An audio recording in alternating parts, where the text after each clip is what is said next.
The following podcast contains naughty language and ridiculous situations. Listener discretion is advised. Well, I hope we're all keeping busy during this time of year, it's almost vacation time for a lot of people. I hope you're all heading out. I know I'm going to be doing that. But in the past several weeks, all I've been doing is watching movies. And I must have been watching at least maybe 40 movies in the past maybe 2 weeks, which is ridiculous. It's unforgivable. But I'm keeping myself busy. And I've been out there, running around. So I'm not getting too flabby. Am I rambling? Yeah, I'm rambling. Why? Because there's nothing else going on. What? It's 82 degrees. Welcome to Trick or Treat Radio. What?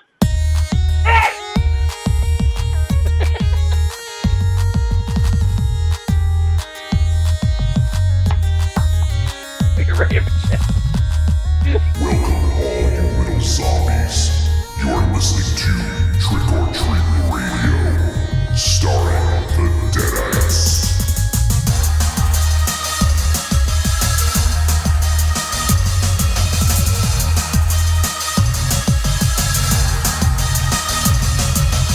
Welcome to episode 410 of Trick or Treat Radio.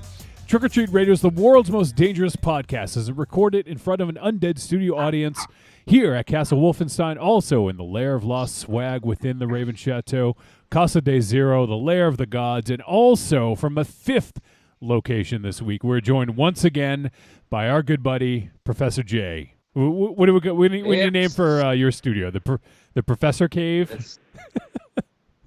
The clown car. The classroom. The classroom. There you go. Yeah, the teacher's mom. Class clown car. I like it. So yes, we're joined by Professor J once again, and on this evening's show, we're going to be talking about the film *The Vast of Night*, and it is an Amazon original from first-time featured director Andrew Patterson. So we'll be talking about that a little bit later on. Be getting into some trouble, I'm sure. And yeah, MZ, nothing going on in the world. What the fuck are you talking about? Were you being facetious? Of course John, I was. John, can I interject? When have you ever known me to be serious? I had a heartfelt fucking intro ready to go. Okay, yeah. But didn't do it because MZ was like, oh, it's my turn. Like, yeah, like he had something really shotgun. profound to say. I didn't know it was like that. Yeah, because of the intro that you shit out last week. What do you expect? I quoted Jay, okay? I forget fucking it already. did lyrics from Among the Living, okay? The Anthrax song, all right, based on the novel The Stand by Stephen King, okay? I thought it was rather relevant in the balance of our times to a fucking pandemic, right? Oh, you're asking me. Oh, I guess, sure. And then MZ's talking about vacation? No one should be going on fucking vacation. Are you kidding me? That's where it went off. That's where it went off the rails a little bit. Yeah. The vacation was COVID-19 is not... Was it on the rails at some point? Yeah, well, COVID-19 is not gone. That's actually a good point. Two points for Aries on that one. He's winning this Hollywood Squares game so far. It's like that what's that show on ESPN where the sports people talk and they press the buttons and get the points. That's what's Aries is up on Raven Shadow. I did also like that he was saying he wasn't getting flabby, so that's good. Yeah, he's already flabby. No, I've been going out walking. Yeah. No, I've been going out walking every day, except for today because I was, I got this to do. But I've been going out. Sorry. I'm sorry. This is 8 o'clock at night. You had all goddamn day. He's got to prepare. He's got. I got it. Well, I got away from my girlfriend, and she works. Oh, you guys what? go together? We go together. Oh, yeah. Okay. Is she your bodyguard? You can't go is. for a walk alone? No, I can't. Do you sit in the break room? Or they just tie you outside like a bike? Do you put you in the bike rack and you wait? No. I just sit in my room watching movies until she's done working, and then we go out for a walk. Like Wow. like 40 She works from home. I have nothing to add to this. I don't. You should I'm really drink at a some Molotov loss. I don't know. cocktails right now. To be honest with you, Jay, I'm at a loss too because I don't know what I'm stretching this out as far as I can go. Yeah, I think we all are. You don't have to like kill Move on, Johnny. time. Huh? You don't have to kill time. We're not like, stretching out the length of the show or anything. No, stretching out the length of the story. Stretch out the length of your elastic waistband. Thank you. What story? You not going for a walk is not a story. Yeah, as much as you. It's just But me going for a walk, but according to some of you guys, me going out for a walk is a story. it's breaking news, Johnny. I don't have the cue. I don't have the audio cue all set to go. That's too bad. Wow, Johnny got ready for an audio cue. There's something original. Something original?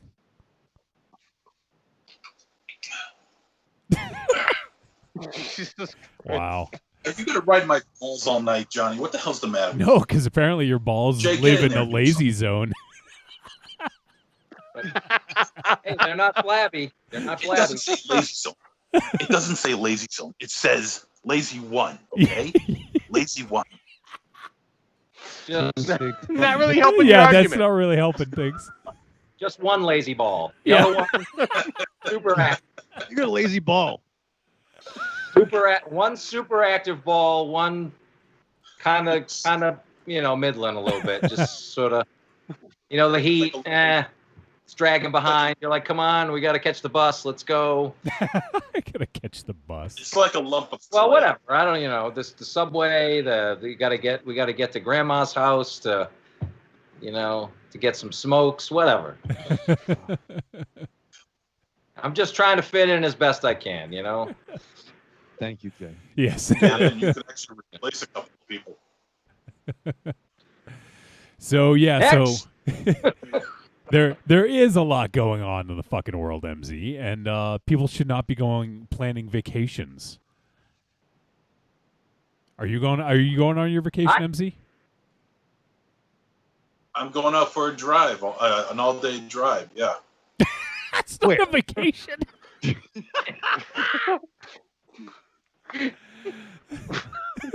I'm doing day trips.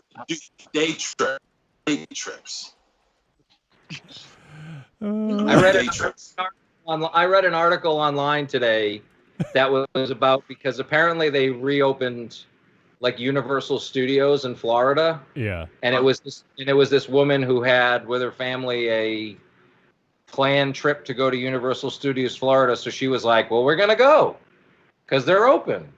So she took it was her husband, and her two kids, probably like 8 and 10 or something like that. And it was it was some blog post or something.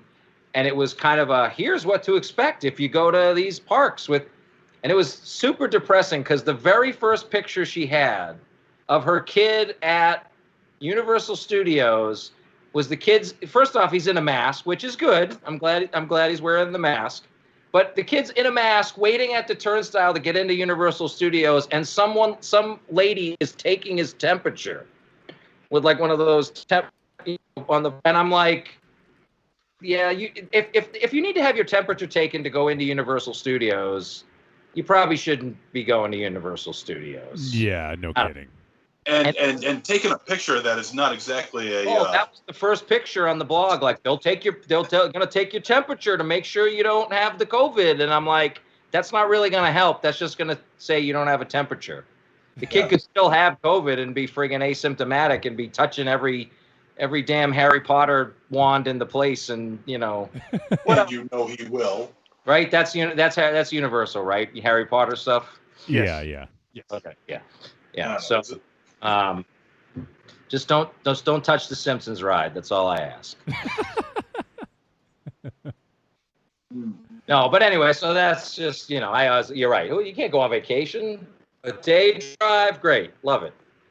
Yeah, so Well, considering how things are, a day drive is a vacation. That's I'll give you that. I'm gonna do 2 points for MZ on that. He's catching up.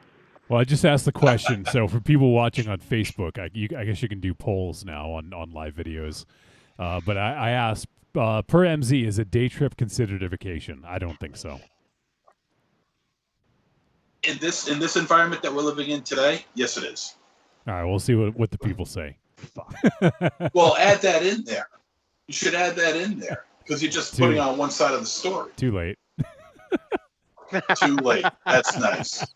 That's real nice. That's a leading question. So yes, so summon them, bitch. MZ, before the show started, you were talking about Joe Bob. I know he played one of your favorite movies of all time. Do you want to talk about that a little bit? Yes. Yeah. He played Deadbeat at Dawn. And I've always been a big fan of Jim Van Bever. And now I'm just waiting for the laughter because these three assholes here, Professor J, can't stop laughing when I say his name. Say it again. Van Bever, man. Van Bever. Jim Van Bever. And this guy here. Yeah. Right there. And did Deadbeat at Dawn, his first full feature. And it's just a really gritty, raw, violent gang film. Action gang film. You know, it's not a horror film in any sense. Just that there's a lot of blood in this. And Van Bever is one of the last remaining true indie filmmakers. Because when he did Charlie's Family, which came out in, I think, 2006, he started making that around 19... Yeah, it took him like 10 years, right? I think. 9-10 years? It took him 10 years. And it literally took him blood, sweat, and tears to make that movie. He would sell his own plasma to raise money to make his movie, which is insane. I can't think of anybody else who would do that. But, I'm sure there are people who have, though. Oh, probably, but I don't know any of them. Just the Bebs. Just and, the Bebs. The Bebs. You legit just said the Bebs. The Bebs. The Bebs. And he's got a real style to him, and he's a real visionary. And it's just a shame that he never really got the breaks that he should have gotten. He probably won't admit it. He has a real alcohol problem. You know, he's like the Michael Raven Shadow of filmmakers. He's like the Raven Shadow of filmmakers, and I was gonna say Raven Shadow's made it, hasn't he? Look at him there. You know what's funny? That's not a man who's made it. I don't know what is. Let me just tell you real quick. I just typed in Jim Van Bever, and then you know how Google does it like picks searches for you based on the words you've entered. The first thing that comes up is Jim Van Bever Trump. Oh yeah, he's a big Trump guy. I know. No! Yeah, I know. I knew he was, but I didn't expect that to be the first search that came up. No, neither did I. But yeah, he's a big Trump guy. Wow. Yeah. Wow. But that doesn't mean he's a poor filmmaker, though. Oh, we can separate the man from his art, I guess. That's right. And I finally hunting down his stuff. He did Manson's Family. No, go ahead. I was just going to say, he did Deadbeat at Dawn and Manson Family, or Charlie was Manson's Family, the Manson Family. Everything else is pretty much a short or a video that he did for some rock group. And all of his shorts, including the stuff that he did before Deadbeat at Dawn, is on this Arrow disc that came out a couple of years ago. And it's pretty amazing. It's really amazing. Well, that's the question I was going to ask, because we were talking beforehand about I had always heard of that movie. It was a movie that people talked about. Oh, have you ever seen Deadbeat at Dawn? No, I've heard about it. I got to see it. And it's one of those ones that I always just for whatever reason, just I don't know why I just didn't seek it out, or it wasn't readily available, or whatever, whatever the deal was. And then that's the thing. I saw it the first time on Joe Bob's show. And I was blown away by the movie. Like, I was like, what? And again, what year was that movie made? Deadbeat? 88. 88. Yeah. And I was like, this is a guy who made this, like, gritty, it's violent, it's gory, it's got decent gore effects, and and I was like, it's clearly a raw movie and a first time movie, but I was like, how have I not heard of this guy more? And I did a smidge, the professor didn't do his homework.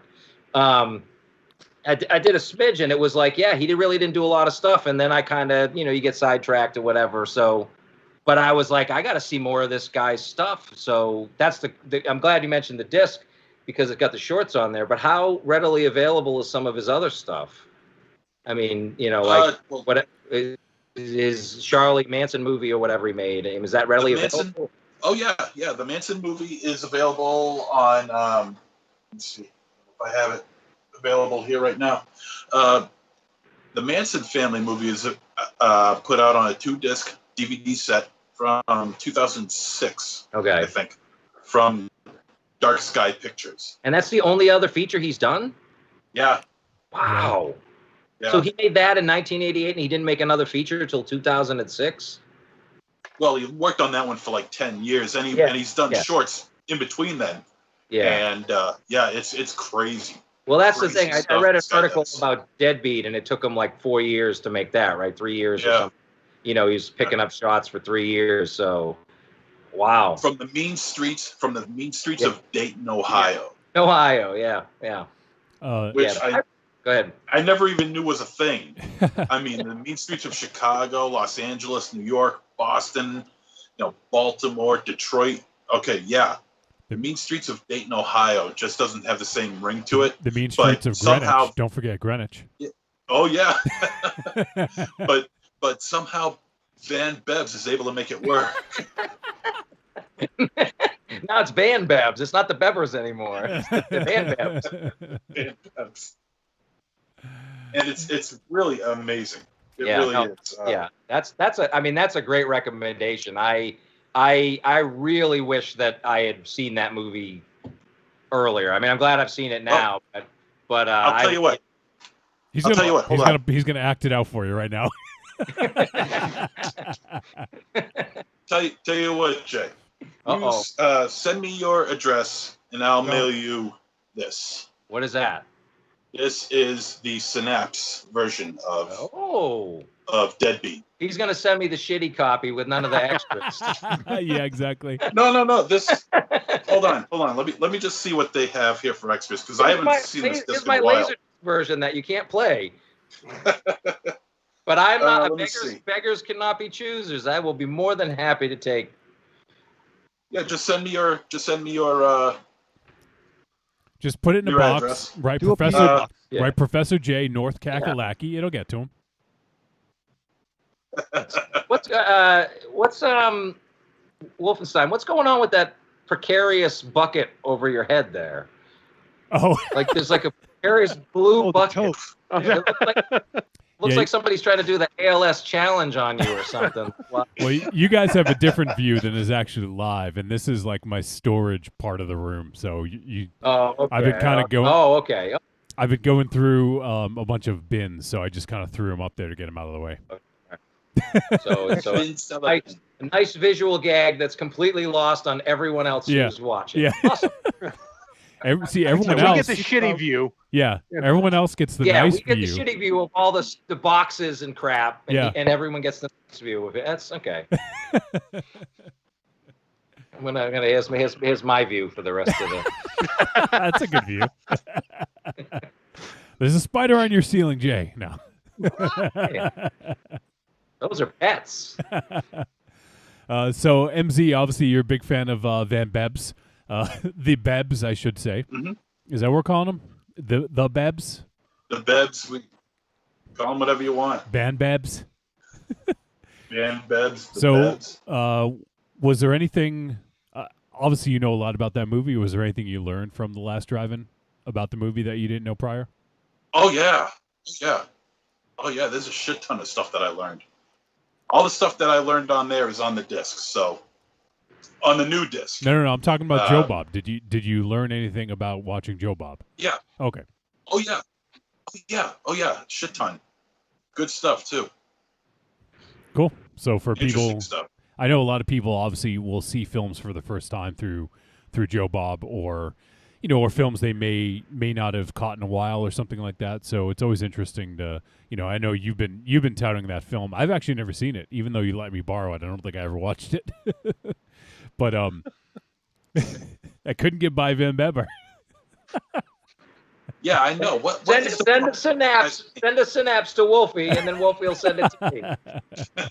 Be like a little. like why is the name such a like a speed bump for you? I don't get it. It's not. I just like to. I don't know. It's just funny. You were to the so point where you just didn't watch the movie. No. It's not why. You're so passionate about that movie, and just hearing you talk about it, like you talk about this movie, like like, oh, you got to check this out, and then the name is Van Beber. Like, I don't know. It just just makes me chuckle. That's all. It's the little things, MZ. It's the little things. Rob Van Beber. Rob Van Bever.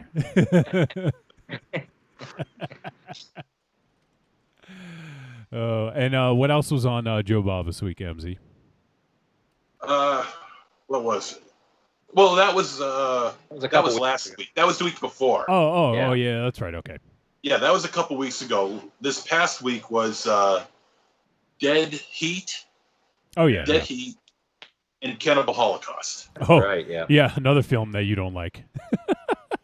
Yeah, right. That's literally one of your favorite films of all time. Oh yeah. Oh yeah. Top 5, right? In fact, He just happens to have it sitting right next to him. no. Well, I mean, as more films come out, the list changes. I wouldn't put Cannibal Holocaust in my top 5 right now. Well, it is one of your top 5 tattoos. It is one of my top films. Yes, it is. That's very true. It's probably your number 1 tattoo. I even have this thing here. I don't know if you can see it. It is an old-fashioned cell phone strap. of the impaled Back it woman. up a little bit. I was about to say, what are we looking at? Is that of the impaled woman? It's an old-fashioned cell phone strap. It has a little figure of the impaled woman. Yeah. And it says Cannibal Holocaust on it. And and there's only only 1,000 of these, as far as I know, were made. Wow. And MC has 700 of them. Why am I He picturing made one of those them, so able to pens? sell 300. What's that, Raven Shadow? I'm picturing one of those pens. You know those pens that in the day turn it over and the girl's like clothes would come off. Oh yeah. You have the Cannibal Holocaust one where you turn it and she's The off spear the goes through side. her. Yeah, it's Oh, that'd be awesome. fucking weird. That's a great idea. Yeah. Don't make that. That's a fantastic idea.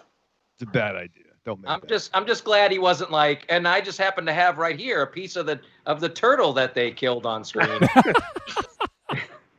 Here's a picture. Here's a piece of that muskrat they sliced in half during the middle.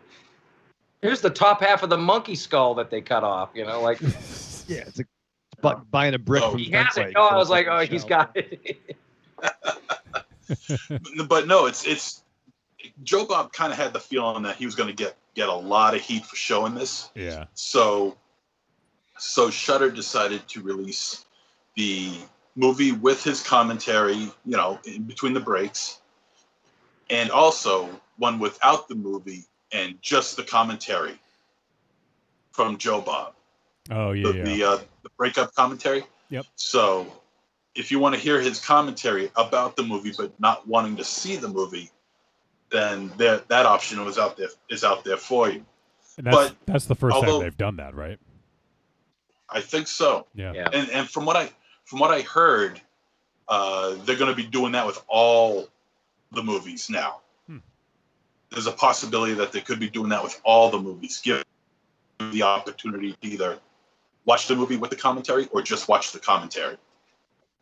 Yeah, it's also too because they they own the content for the commentary, right? Shudder's paying for that content. So the idea is when they lose the rights to the movie, that's what happened with a lot of the movies from those first couple marathons, is they lost the streaming rights, and people were like, "Oh, I wanted to hear what Joe Bob had to say about Demon Wind or something," And a lot of those people were like, "I've already seen Demon Wind. I don't need to watch the movie again."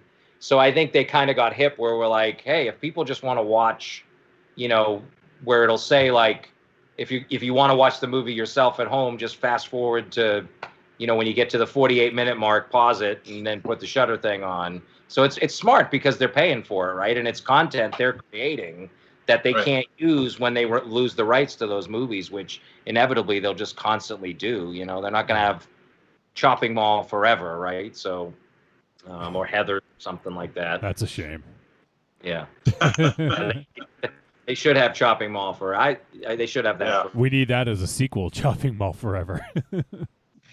Still chopping. Still chopping. How do you bring Dick Miller back in that one, though? He's dead and he died in the movie. I know. Yeah, true. How do you bring Walter, the janitor, back in the in the sequel? Damn it! Right? What you do is you get audio outtakes from Dick Miller or scenes that were cut from films that he was in. You use that footage, and he comes back as one of the robots. Now you're So talking. he's one of the killbots. Dick Miller is one of the killbots, and sorry, we were on a chopping mall slant. No, that's okay. That's always okay. Robo Dick. Robo Dick. So that's exciting. All right, Jim Van Beber, MZ.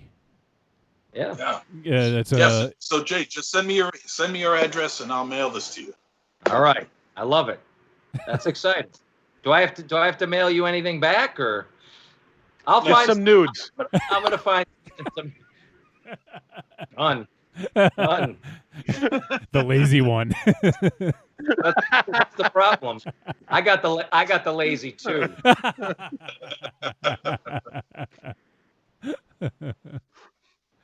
Oh man. I don't wear underwear, so it doesn't matter. Neither does MZ. Oh shit. So I don't know where to take it from there. So MZ, you've watched 40 films in 2 weeks, apparently. Just about. What the fuck? Jesus. You should just got a get lot a of job. time. You should get a job writing fucking reviews. Seriously. Then that'll be your job. No. And you just watch movies Yeah, all you day. should be on a podcast or something where they talk about. Yeah. Yeah. Maybe I'll get paid for it too. Huh? We know that's not going to happen. No. That ship Hey, we is- don't get paid for this. Oh, your check's in the mail, Jay. Oh, okay. With the Synapse disc of Yeah, Deadbeat at Dawn. with Debbie at Dawn. Just don't have Raven Shadow send it to you. I'm still waiting for Raven right. Shadow to send me the Hot Pockets he promised. All that Oh, time. yeah. Raven Shadow, you gonna You send know? those? And actually, last time I was on, like a month ago, whenever that was, he promised me like a case of Coors Light or something like that.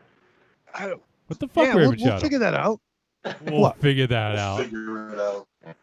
Yeah, he's I big wanna on the get- promises. Listen, okay. I got really good fucking intentions, okay, and I like Jay, and I want to come over and see him. We could hang out. We could fucking braid each other's hair. Be nice. Nice. Yeah, that'll be lovely. Wouldn't that be fun? Yeah. I got my hair Nothing braided. weird I about got my hair braided right now. Well, Actually, okay, I was having anxiety. I wasn't sure what was done. I didn't know if it was like a mohawk or it's a braid, right? Well, so T-Dog trimmed it up because I literally hadn't had a haircut in about 3 months. It was getting unruly, but so she trimmed it up and she styled it too. I got some beads in my hair. I got braids going. I'm showing you guys. I should show the people out there. So I'm like a Viking Stevie Wonder right now. I like that. Yeah, you know what? I saw that and I was a little Stevie jealous. Thunder. I wanted to do that to my beard. you should. yeah. Yeah. T-Dog would do that, dude. So you're gonna look like that guy from Lord of the Rings. Viking Stevie Wonder. Yeah. Stevie Thunder. with an axe, With an with like a axe. mall of titans. That would be an interest. Oh man, that's like that's our fucking next that's our next video we're gonna make, Raven Shadow. Oh, we're doing that. A blind It's gotta Viking. come up here. Oh man, that's a fucking movie. Actually, speaking of shipping, Oh boy. Oh boy. I got something shipped to my network this weekend. This To week. your network. Yeah. What does that mean? I just got things going. I got fucking agents in the field. Jay knows this. Oh yeah, yeah. Yeah. Agents in the field. Yeah, I'm like fucking Matt Tracker from What did the Matt. homeless guy bring you something? What the fuck does this mean? No, I got things, you know. You know what I mean? But I got a package in the mail. Oh, good. Oh, he's got it. Uh-oh. Oh, so your agents are the mailman. Yeah. The mailman, the Yeah, UPS guy, and the FedEx guy. Yeah. Raven Shadow's All kinds of agents. I Okay. like uniformed men. This is taking a long time. Yeah. So this came fresh Everything from with him does. Australia. Fresh from Australia. Yeah, made from Melbourne, right? That's how they say it, Melbourne. Melbourne. When you're from Melbourne, Melbourne. go to Melbourne, work my in Melbourne. Is it a No, dingo? my boy. boy. Thank you, MZ. Finally. But no, our buddy Tim from Australia, Oh, all right. which is where Melbourne is, sent me some. Some by the way, art Raven drawing. Shadow, not everyone Yeah. from Australia has that as their name. It's not like, like Dane from Australia, Tim from Australia. He has a nickname. It's Tim Chuma. Yeah, Tim Chuma. Yeah, there you go. Where does he live? Australia. Thank you. Don't embarrass me in front of Jay. Yeah. Just trying. Yeah, you're doing fine just by yourself. Yeah, but no, I mean, I'm pretty sure like Jay's like Boston Jay to some motherfuckers, right? When you like give me a fucking, regular, you know what I mean? No one knows what that is down there. That is actually true. Thank you. Yeah. He's a Professor Johnny. Okay. Speaking of, Well, that's not true actually, technically. But let's continue. I don't want to get into the minutia of academic titles, but let's continue. speaking of Australia, before you continue, Raven Shadow, our boy Dane Under says Stevie Thunder, time zone suck Yeah. ass. He says time zone suck ass, coffee, and I'm off to work. Have a great show. So Dane's just Awesome. getting up right now.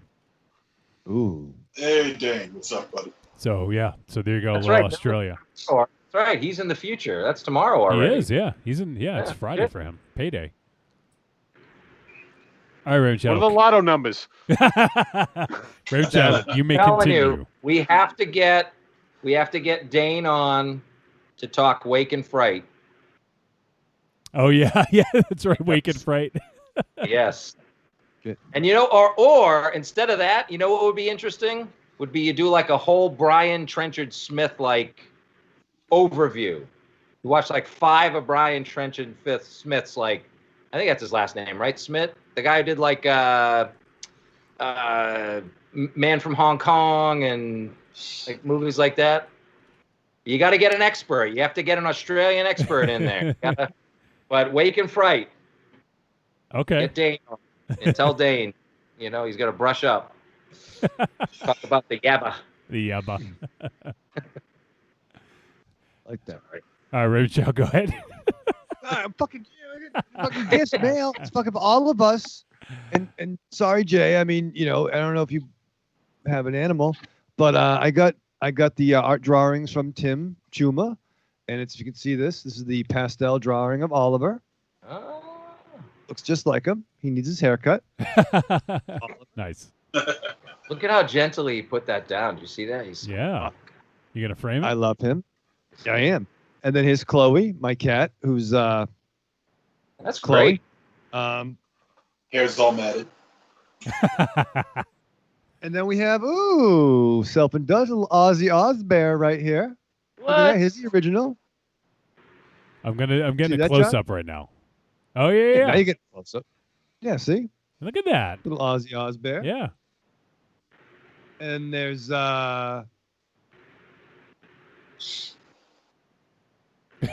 You're looking pretty hard. Yeah, we. whose What cat is is that? This is premium content. What the? Whose cat is that? Is that an owl? Oh, What is that MZ's cat? Yeah, it might be MZ's cat. Yeah, it's for you. Your cat. We got Ozzy. Oh, we have Aries. Oh wow, you sound very thrilled as soon as it's not involving you. That's fair. No, it's Aries. This is actually pretty Lost the awesome. brand. As soon It's as it's Aries like- and his dog holding each other. You see that? Aw. Oh yeah. That's nice. That is nice. And there's is this who was it? Sprinkles? Oh no, this is Mars's cat. So yeah, we got that for him. Yeah, so that was MZ's cat. Yeah. Oh, okay. BB. Doodles, right? Is it BB? Doodles or That's Doodles. Yeah, yeah. yeah, Wow. yeah. Look at that. Get that go. Where's Jay's animal? It's Kermit. Jay. Actually, Robin. Yeah. So I had like 6 responses, and all of them seemed weak, but also incredibly dirty. They all revolved around my penis. The lazy two. When you said, yeah, they're right. It's right. My animal's right next to the lazy too. The lazy deuce. Oh man, that's awesome. Well, those are Ross. Unfortunately, that animal's been put to sleep. Oh man, wait. Well, thanks, Tim. Yeah, that was great. Those are awesome. Yeah. That's a Yeah. person who listens to the show. Yeah. Yeah. Yeah. he's awesome, and we actually met him. Well, potentially, probably is the last rocket jock and the last time anyone flies in a plane that we know Ever. Yeah. Yeah, ever. Jay. He flew from Australia to Worcester. That's hang- a hang that's a out pretty with us. regular route. They have 2 of those 2 flights a day from Australia to Worcester, right? Yeah. It's pretty dedicated. Yeah, Pretty dedicated. that's a standard international trip. But he was so awesome. He hung out with us. We took him on a hot dog tour of New England. Oh, which is nice. called Yeah. Coney Take 'em Island. to Hot Dog Annie's. Hot dog Annie's. Yep. Yep. Yeah. He which one did he prefer? So they took him to Coney Island and Hot Dog Annie's. He preferred Hot Dog Annie's, right? I think so. I wasn't part of the Coney Island field trip, but I was part of Hot Dog Annie's. Coney Island has its charm. I'll give it that. But I'm a Hot Dog Annie's man. MZ. I like hot dog Annie's. I'm Yeah. if between the two, I like Coney Island. Yeah. Overall, I mark radishes. So, Oh yeah. uh, Yeah, you how many times have you been to Bradish's since it opened? since it opened this year, 3. It opened on Monday, Jay. Yeah. Yeah, it opened on Tuesday. He's been every day. 3 times? That's where he's going on his vacation road trip. He's going to Art Bradish. Yeah, that's drive it. around the block and go back again. Hey, you know, watching movies makes a man hungry. You know, What do you get the same thing every time or you mix it up? I have the same thing every time. 2 footlongs with chili. Give me a break. It's 3. See?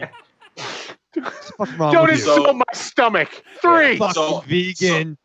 So as of right now, I've had That's 3 9 feet. feet of hot dog, of chili dog. No That could wonder- be the Yeah. That's how he keeps his math skills high. No It's like I'm just watching all these movies. I'm not really working my brain and doing, like brain busters. I got to do my math. Okay, if I keep eating a foot of hot dog times 3 every day, I got to. That's 3 times 4, 12. Okay, all right, okay. I got my By the time the That's a- season is over, by the time Carry the the season onion is ring. over, I would have eaten a hot dog that stretches from here to Boston. 3 chili dogs times 3 days. Carry the onion rings. That's right. Yeah, that's right. You add in a pound of slaw. Let's see. That's So you got But 3 look. cards right now. So in another, what is that? 6 days, 7 days, you'll get, 8 days, you'll be up to a first down. It'll be great. Pretty much, yeah. Pretty much. But you know what? I got to give the people who work there a lot of credit because, it's hot enough in that place as it is. And then, Never mind having to wear a goddamn mask over your face. It's got to be insane to work in there right They're the now. real heroes. Yeah, They are. JB, They are. Our boy They're my JB, first responder. JB's tuning in, and he says that's 36 inches of wiener every time he goes there. He's not wrong. No, actually, Yeah. Ravenshaw. Speaking of JB, did you want to announce something? Yeah, well, first, speaking of JB, I want to announce happy birthday, buddy. Yeah, it's a special day. Happy birthday, Oh, JB. happy birthday. You know, get out some mark radishes, put some candles in it, and blow it out. It's nice. But yeah, no. If all things go according to plan, I will be They returning. go with my according to triumph. plan. A lot of problems in the world, Johnny. Who knows? Not everyone's on vacation like MZ. There's some fucking real strife out there. Hey, all if fucking we're up to sham me, I'd rocks be and hot working, dogs. okay? If we're up to me, I'd be working. Yeah, apparently that's the thing you miss most about COVID-19 is work. It is. Not I would rather be working. than anything else. You'd rather be jerking. Yes. You're Yes, I'd rather be you're working. insane. You're insane. I like working. You're insane. No one likes working. I love You my have to job. like work. I love my job, and if I could choose not to work, I would.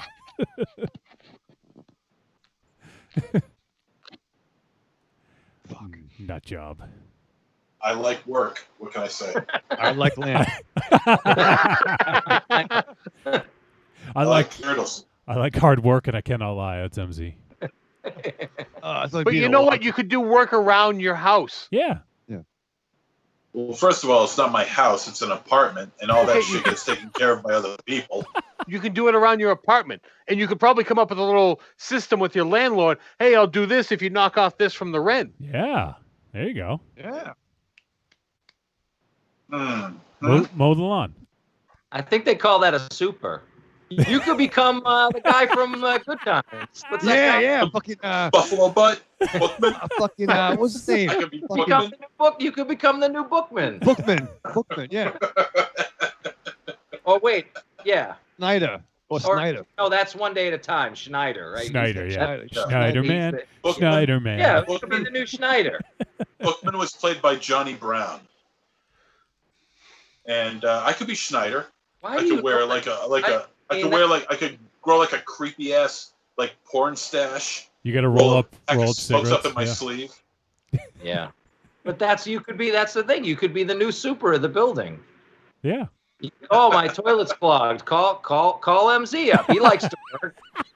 Yeah, actually it's not a bad idea. It's not a bad thought at all, really. Shit. The super. That's the thing. That's I don't know why that makes me laugh so hard. Think Would I about MZ get as the like a super. Would I have like a retractable set of keys to the establishment? and Yes. everything? Yeah. Yes, Have all you that. did. Yeah. Well, maybe this isn't a good idea. Had given MZ the keys to all the apartments in the building. Comes in at all hours. I was just watching Cannibal Holocaust, and Well, to be Here's fair, my fear with this. yeah, Is now I have one more person that will call me when something breaks. exactly. No. I wouldn't do that to you, Aries. Allow me to check the manual. Aries, what's going on? I don't know why it's leaking. It's still leaking. Can you come over? Oh man, I'm gonna make another poll question. Should MZ be the super? Be in charge of facilities. Yeah. But no, if all goes according there's a to plan, sitcom here somewhere. Oh, he's got to go to work. Oh, he's going to work. He's gonna unclog the But- toilet. Here's some of the movies that I watched. Get him a little. Yeah. What is that? Oh, Ilsa. Ilsa, Nice. yeah. I don't know if I've seen any of those movies. Really? I know of them. I know of their reputation. I don't think I've seen any of them. Well, Ilsa, She-Wolf of the SS. That is, it's everyone praises it as being like the top Nazi exploitation film, and Roger while Ebert it's good, I it's think Forrest good. Gump is the best Nazi exploitation film. It's Think about good. it. Think about it. I might not be joking. Well, you might have something there. Yeah. Okay. All right. Continue. Sorry. And well, a lot of people praise Ilsa, She-Wolf of the SS as being the top Nazi exploitation film, and I don't. I mean, it's good. It's really good. I don't think it's the best. That goes for Gestapo's Last Orgy. If you've ever seen that, Professor J. sure. No, I am No? not as versed as I would like to be. Would you like to be though, Jay? I don't know. I just Probably not. I do have a small child. I can't be that versed. Then you got Ilsa, harem keeper of the oil sheiks. Of course. Natural progression. We got Nazis. We got orgies. We got oil sheiks. And you have Ilsa, queen of the Vietnamese spin fuck chair. What the fuck are you watching, dog? And then my favorite of the Ilsa films, Ilsa the Wicked Warden, also known as Greta the Wicked Warden. Oh, nice. Directed by Jess Franco. Okay. And this is the sleaziest of the bunch. That's why it's his Very favorite. good. Very good movie. Yeah. So that's the It's one up when you go to MZ's house. Don't touch that disc. Yeah. Oh, it's all That's the good one stuff. you don't want to touch. She's touched that one the most. It's Give me your got good address, stuff. I'll mail it to you. It also has I think it has Lena Romay in it, Jess Franco's wife, future wife anyway, and she was only like 22 or 23 when she did this movie. I think this was her first role. I'm almost certain of it. And she was like maybe 26 or 27 years younger than Franco, which is pretty crazy. But it's an excellent movie, very sleazy. So if you look for sleazy flicks, that's I will admit, I am an academic, but I do enjoy myself some sleaze every once in a while. there you go. But I cannot lie. I will watch some sleaze from time to time. So and that whole set, all those movies, the same like the Deadbeat at Dawn. Like I'm aware of them. I heard of them for years. I know there's like a million different cuts of those movies, right, and all that stuff. And there's other movies that are they're part of the series, but they're not part of the series, and they were other movies that got tagged on, and but yeah. that's all I got. That's all. Do they make sleazy But if movies you- anymore, MZ? Yeah. Not as often as they used to, of course. The last sleazy flick that I saw, the most recent one that was made that I've seen, is on Shudder. In fact, The Golden Glove. Oh yeah. We talked about that the last time I was on. That's right. Oh. Yeah. Did we? Yeah. Okay. Yeah. That's Sleazy. a dirty little flick. Yeah. You want to take a shower after you watch that one. Yeah. That's a different kind of sleaze, though. That's a different kind of sleaze than the Ilsa kind of nudity and sexuality, and I mean there's definitely nudity in Golden Glove, but the nudity in Golden Glove is disgusting, and Yeah. everyone's sweaty and Yeah, it's all slimy and greasy. yeah, it's just like you can smell that movie. Yeah. Yeah, and it don't smell good. Yeah, that's a grimy film. So it's a different kind of sleaze, but yeah, and it's made by a fancy art foreign director, so it must be good then, right? Because Yeah. that's okay. Check it out. Yeah, no, that's Check it out. All right, I'm gonna have to seek out the Ilsa films. What was the one you said in Thailand? Raven Shadows. What was that? Ilsa in the Vietnamese spin fuck chair. Yeah. Look for that one. That might not be a real one. It's very rare. You're gonna find that. You'll get that in Bangladesh. Bangladesh. So Dane's still hanging with us, and he says, tell Professor J I'd be down to podcast with him anytime. Not sure if it would fit with the style of Trick or Treat Radio. I've guested on Friends shows a few times, and it would be cool to learn from him. Well, I don't have a show, so we'll have a private Zoom sometime, and There you go. The two of us will just talk Wake and Fright to ourselves. All right, so let's start to wrap things up here, since we got a movie to talk about. And we just decided what our next Patreon episode is going to be, and we're going to be recording it this weekend.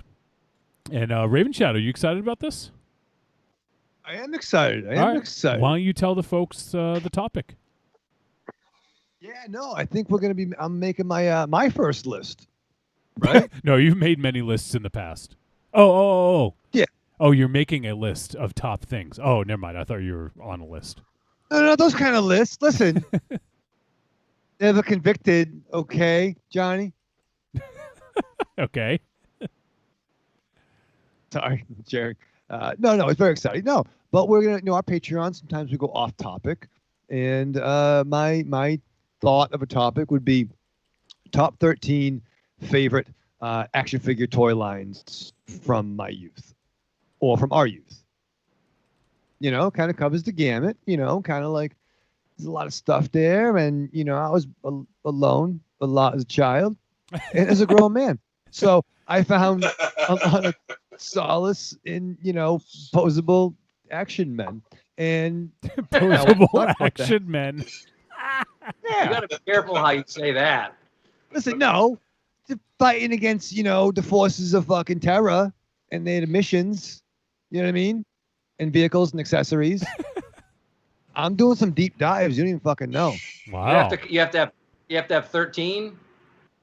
I have 13. Yeah.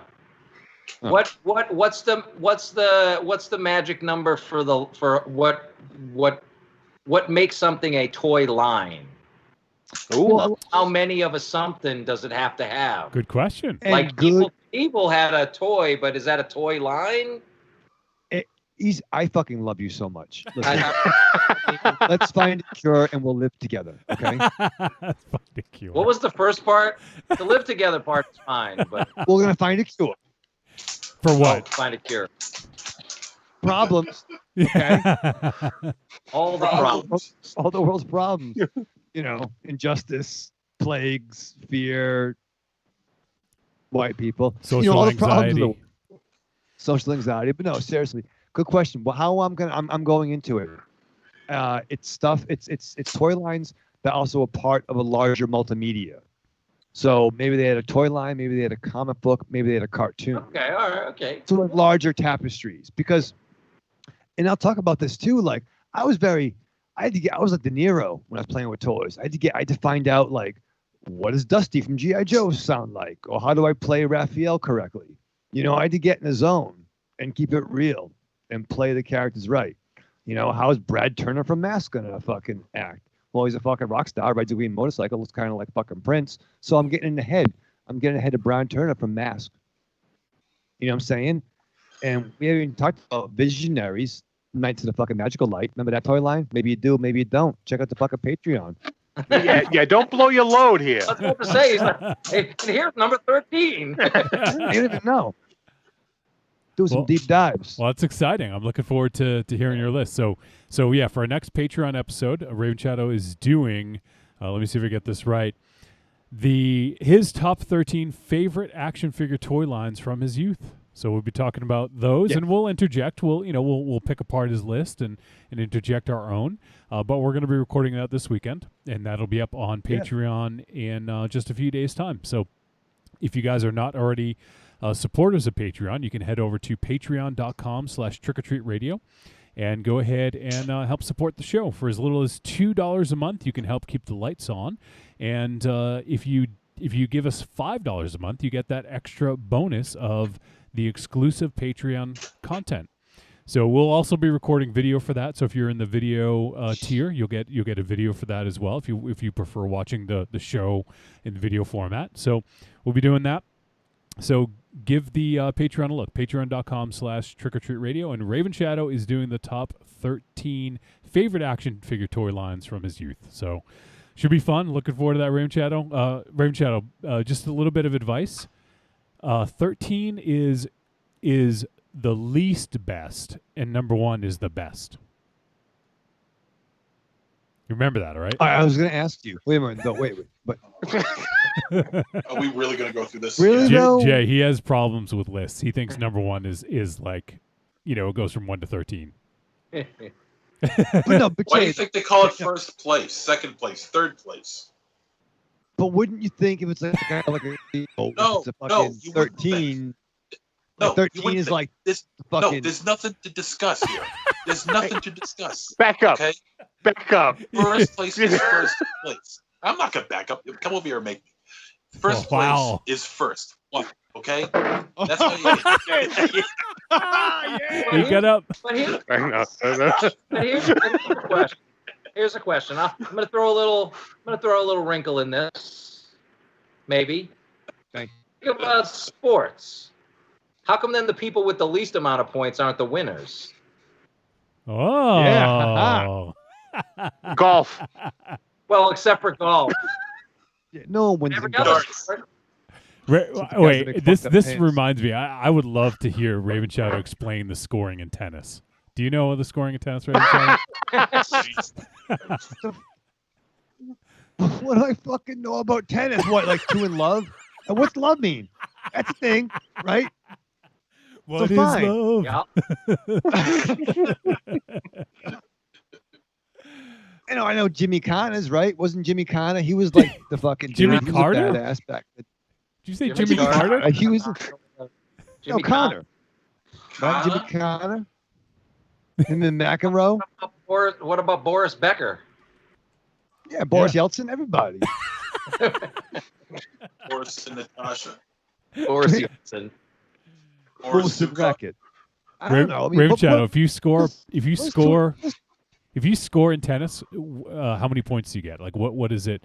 Like let's say you win a serve. Like what's the score? I'd rather score in my bedroom, let alone that. But no, what's love though? I mean, like, it's two in love. He's Is not love going good? to. Wolfie, he's not going to answer your question. Because he doesn't know. I don't Yeah, wear leather exactly. white shorts. I don't understand that. Headbands. I want to see. I What want do to I see know the Raven What Shadow. about wrist- Yeah, I want to see the Raven Shadow tennis variant action figure. It'd be fucking awesome. I'll play fucking tennis all day. Let's do that. Trick or treat tennis. We'll get you in a tennis outfit and film it. Yeah, All of us. Now that is Patreon video content right there. yeah. Absolutely. I'll get headbands. Full gear, tight white shorts. Yeah. Oh, I'm shopping on Amazon right now. Tight. You got to get the tight white John McEnroe tennis shorts with the high socks. Yeah. Oh, no. I'm not going easy on them. I'm getting the ladies' version. Little skirt. Oh, a little skirt. Oh yeah, nice. Oh yeah, that'd be lovely. That'd Yeah. be real nice. The Chris Everett Lloyd little tennis skirt. Because you know he's doing the groans as he's swinging. Oh yeah, yeah. Oh God. I'm really hairy. Oh, this is premium. You'll be- This is premium content. Yeah. This is. We can all do it. Well, we've seen Or M- you You'll can. be like Yeah, you'll be we've like s- Spaz and Meatballs. well, we've seen Yeah. MZ No, I'm in fucking- a half shirt. No one else needs to see that again. Yeah. I will the racket. Oh, Hey, I had the balls to wear that shit out. JB says we need to do it as a Wii tennis match. Yeah. Although you could social I'm a distance Wii and play guy. tennis. It's good. That is true. Although, what happens when you touch the ball? Doesn't that completely erase any social distancing whatsoever? Hey, you just touched this ball and hit it to me. Oh, I picked it up. There goes that. I don't guess. think the virus Gloves. can be transferred via balls. Oh, it can't. No. Ball- it Transfer transfer on the via ball- balls. Can we say it can't be transferred on the lazy one? Okay, Yeah. You can touch your own balls. That's about It's it. not this virus. that's baseball with the balls. Dang diggy.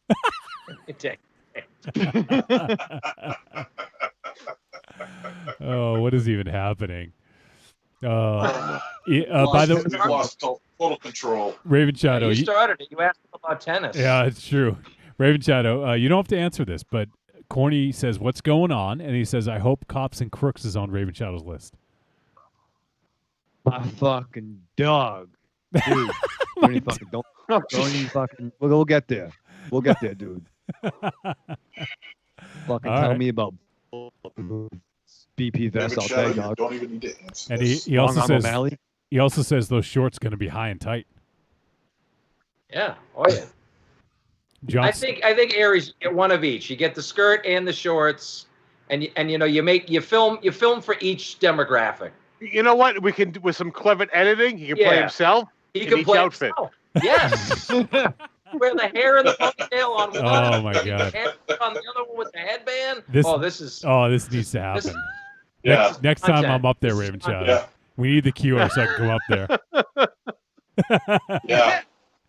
You need to do a double axe handle serve I'll be all like fucking. under the legs. By the way, D Rook popped in the chat and he says, "You crazy cats still know how to tickle my touch hole." See, Okay. that's a compliment, Aries. Oh. That's what Raven I'm Shadow's not gonna. touching any of his holes. That's what's gonna happen when Raven Shadow plays with the high and tight shorts. Oh, you don't even know. Put me and Derek Rook on the fucking team league. We'll be fucking outrageous. Oh man! All right, so maybe We'll we do like some chicken fighting stuff. I'll be on his shoulders. Chicken fighting. Remember that chicken fighting when you're in the pool back in the day? you That's you weird. missed chicken fighting. That's a weird thing though. Why was it called that? Who knows? Let's go to break. Yeah, really. No one remembers that. All All right. right, so if you guys want to hear that, check out patreon.com/trickortreatradio. We're going to post that up in a few days. You can hear Raven Shadow's top 13 favorite toy lines from his youth. And if you guys want to help support the show in other ways, you shop on Amazon. If you're using Amazon Fresh to get your food delivered, you're using it to get whatever else, go ahead and use our link. Go to trickortreatradio.com, scroll down, look for the Amazon logo, click it. It's going to bring you right to Amazon. It's going to input our affiliate link. Everything you purchase in that session will get attributed to us. It doesn't cost them any extra, Raven Shadow. But it's another way to help keep the lights on. That's right. And keep them high and tight. Ooh. Danza. And finally, on trickortreatradio.com, you can click on store. We'll get some digital content there for you. If you want the greatest hits of Trick or Treat Radio Volumes 1 through 3, you can find them there. So give us some support. And if you guys ever want to reach out to us via email or send us a voicemail, you can send it to podcast@trickortreatradio.com. And I believe we have one voicemail as of now, but if you guys are listening live and want to send something our way, if you saw The Vast of Night, want to give your thoughts about the film or just about anything about previous episodes, about any previous films that we discussed that you've since watched, that you have some thoughts on, send them our way. We'd love to hear from you. So there is that. And Raven Shadow, you sit down. I know you're dying for someone to touch you in this in the age of the quarantine. But what do you do to prepare for a film like The Vast of Night? Oh man, I got this is a fine weekend. I hung out, watched another episode 9, 10, 11, 12 of the Rocky tapes. Rocky on Saturday nights broadcasting, aka No Man. That was nice. I had a good Sunday morning, slept in, did the lawn. That was good. Buzzed with the weed whacker. And then I'm like, you know what? I'm going to go to bed, watch the Smallville, calm down. I'm just going to put the TV on for the news so I can right channel. You know what I mean? So I have that on for to the calm morning. down. And I'm just relaxed. Maybe something's, things are looking up, John. Things are looking up. Maybe I want to go on vacation, and just drive around the block in a rotary for a while. And I'm like, let's see what's going on. Oh, shit. I didn't know fucking Escape from New York was on. Oh, no, it's fucking Boston. Yeah. That's pretty good, and it's fucking live. Yeah, but no. I think about MZ, who just blissfully unaware, thinking nothing happening in the world. Sure, it'll all work out. I'm going to watch some Ilsa from the fucking SS. Fucking strapped on. Psychopath. You go through your week with the same old routine.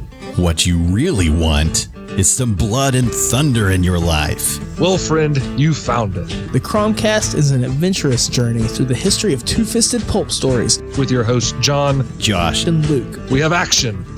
horror. An adventure, all through the lens of pulp luminary Robert E. Howard.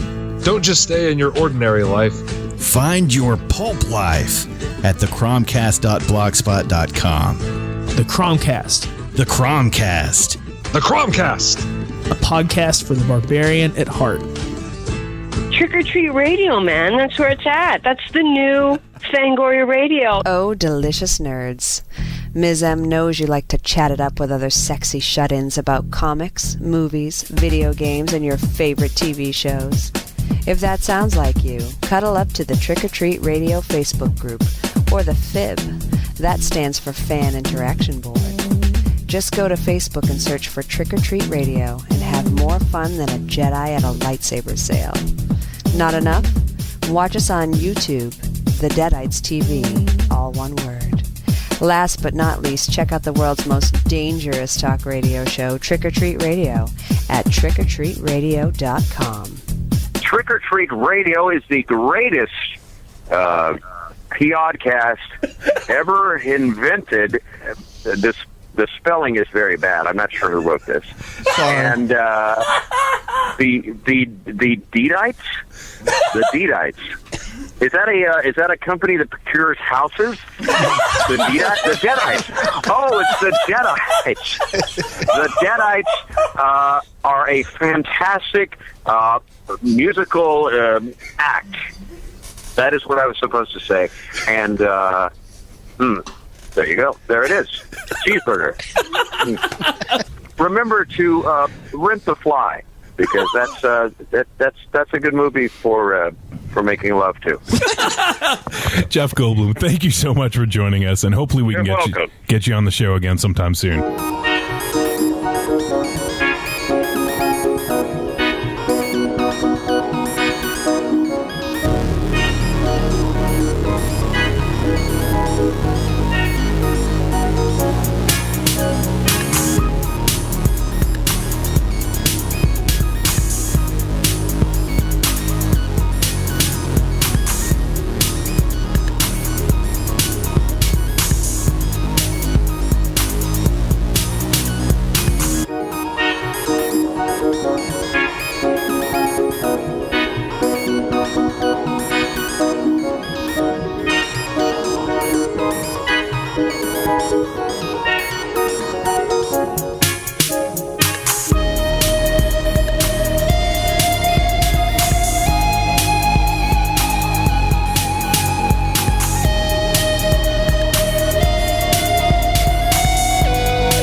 Have returned on Trick or Treat Radio.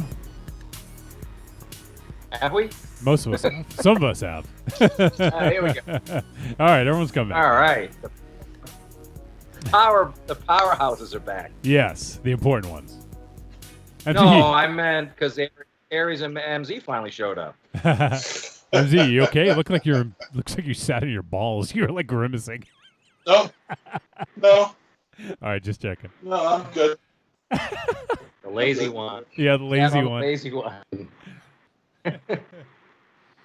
All right. What do you... Yeah, go ahead, Jay. No. I forgot we were on. I was going to ask something else completely randomly. Oh. Yeah. Well, we are going to talk about a movie, and that movie is The Vast of Night. And this film is PG-13. It is 89 minutes. It's a drama, mystery, sci-fi film. And it is directed by Andrew Patterson and written by Andrew Patterson and Craig Sanger. And the film stars Sierra McCormick, Jake Horowitz, Gail Cronauer, Bruce Davis, Cheyenne Barton, and Mark Bannock and Gregory Payton. The film synopsis: in the twilight of the 1950s, on one fateful night in New Mexico, young switchboard operator Faye and charismatic radio DJ Everett discover a strange audio frequency that could change their small town and their future forever. All right, so this one is an Amazon original. It is available on Amazon Prime, so if you have not yet seen it and you would like to, if you have Prime, it's there for you. No extra cost. If you are already a Prime subscriber, you can get it. And this one was brought to our attention by Professor J. And this one wasn't actually on my radar. I'd actually heard some decent things about it, but I wasn't sure if it would be in our wheelhouse. But I think it definitely was. So I'm glad that Professor J brought this to our attention. Now, Jay, did you see this at one of the festivals that it played in, or did you see it after the fact? Yes, I did. I saw it at Midnight Madness in TIFF. Yep. Back last September. And so that answers your question. And and I will add to before we get into talking about the movie, because I want to hear what other people have to say, obviously, before I say too much. But this was a movie. I know last time I was on, we talked about Peter Koplowski. And, you know, when I go to TIFF every year, I try to see every midnight movie I can at midnight. So I purposely try to, you know, I do my normal. I don't like to know about movies before I see them. And then if I know a movie's playing midnight, I try to see it at midnight, because to me, there's a whole atmosphere about the midnight screenings that you know, add something. But occasionally what ends up happening is, you know, you get into like day 5 or day 6 of when you're at a festival and you've seen 35 movies and you're at you know, a half dozen parties and you've drank a lot and you've eaten too much and you're just like fucking exhausted, right?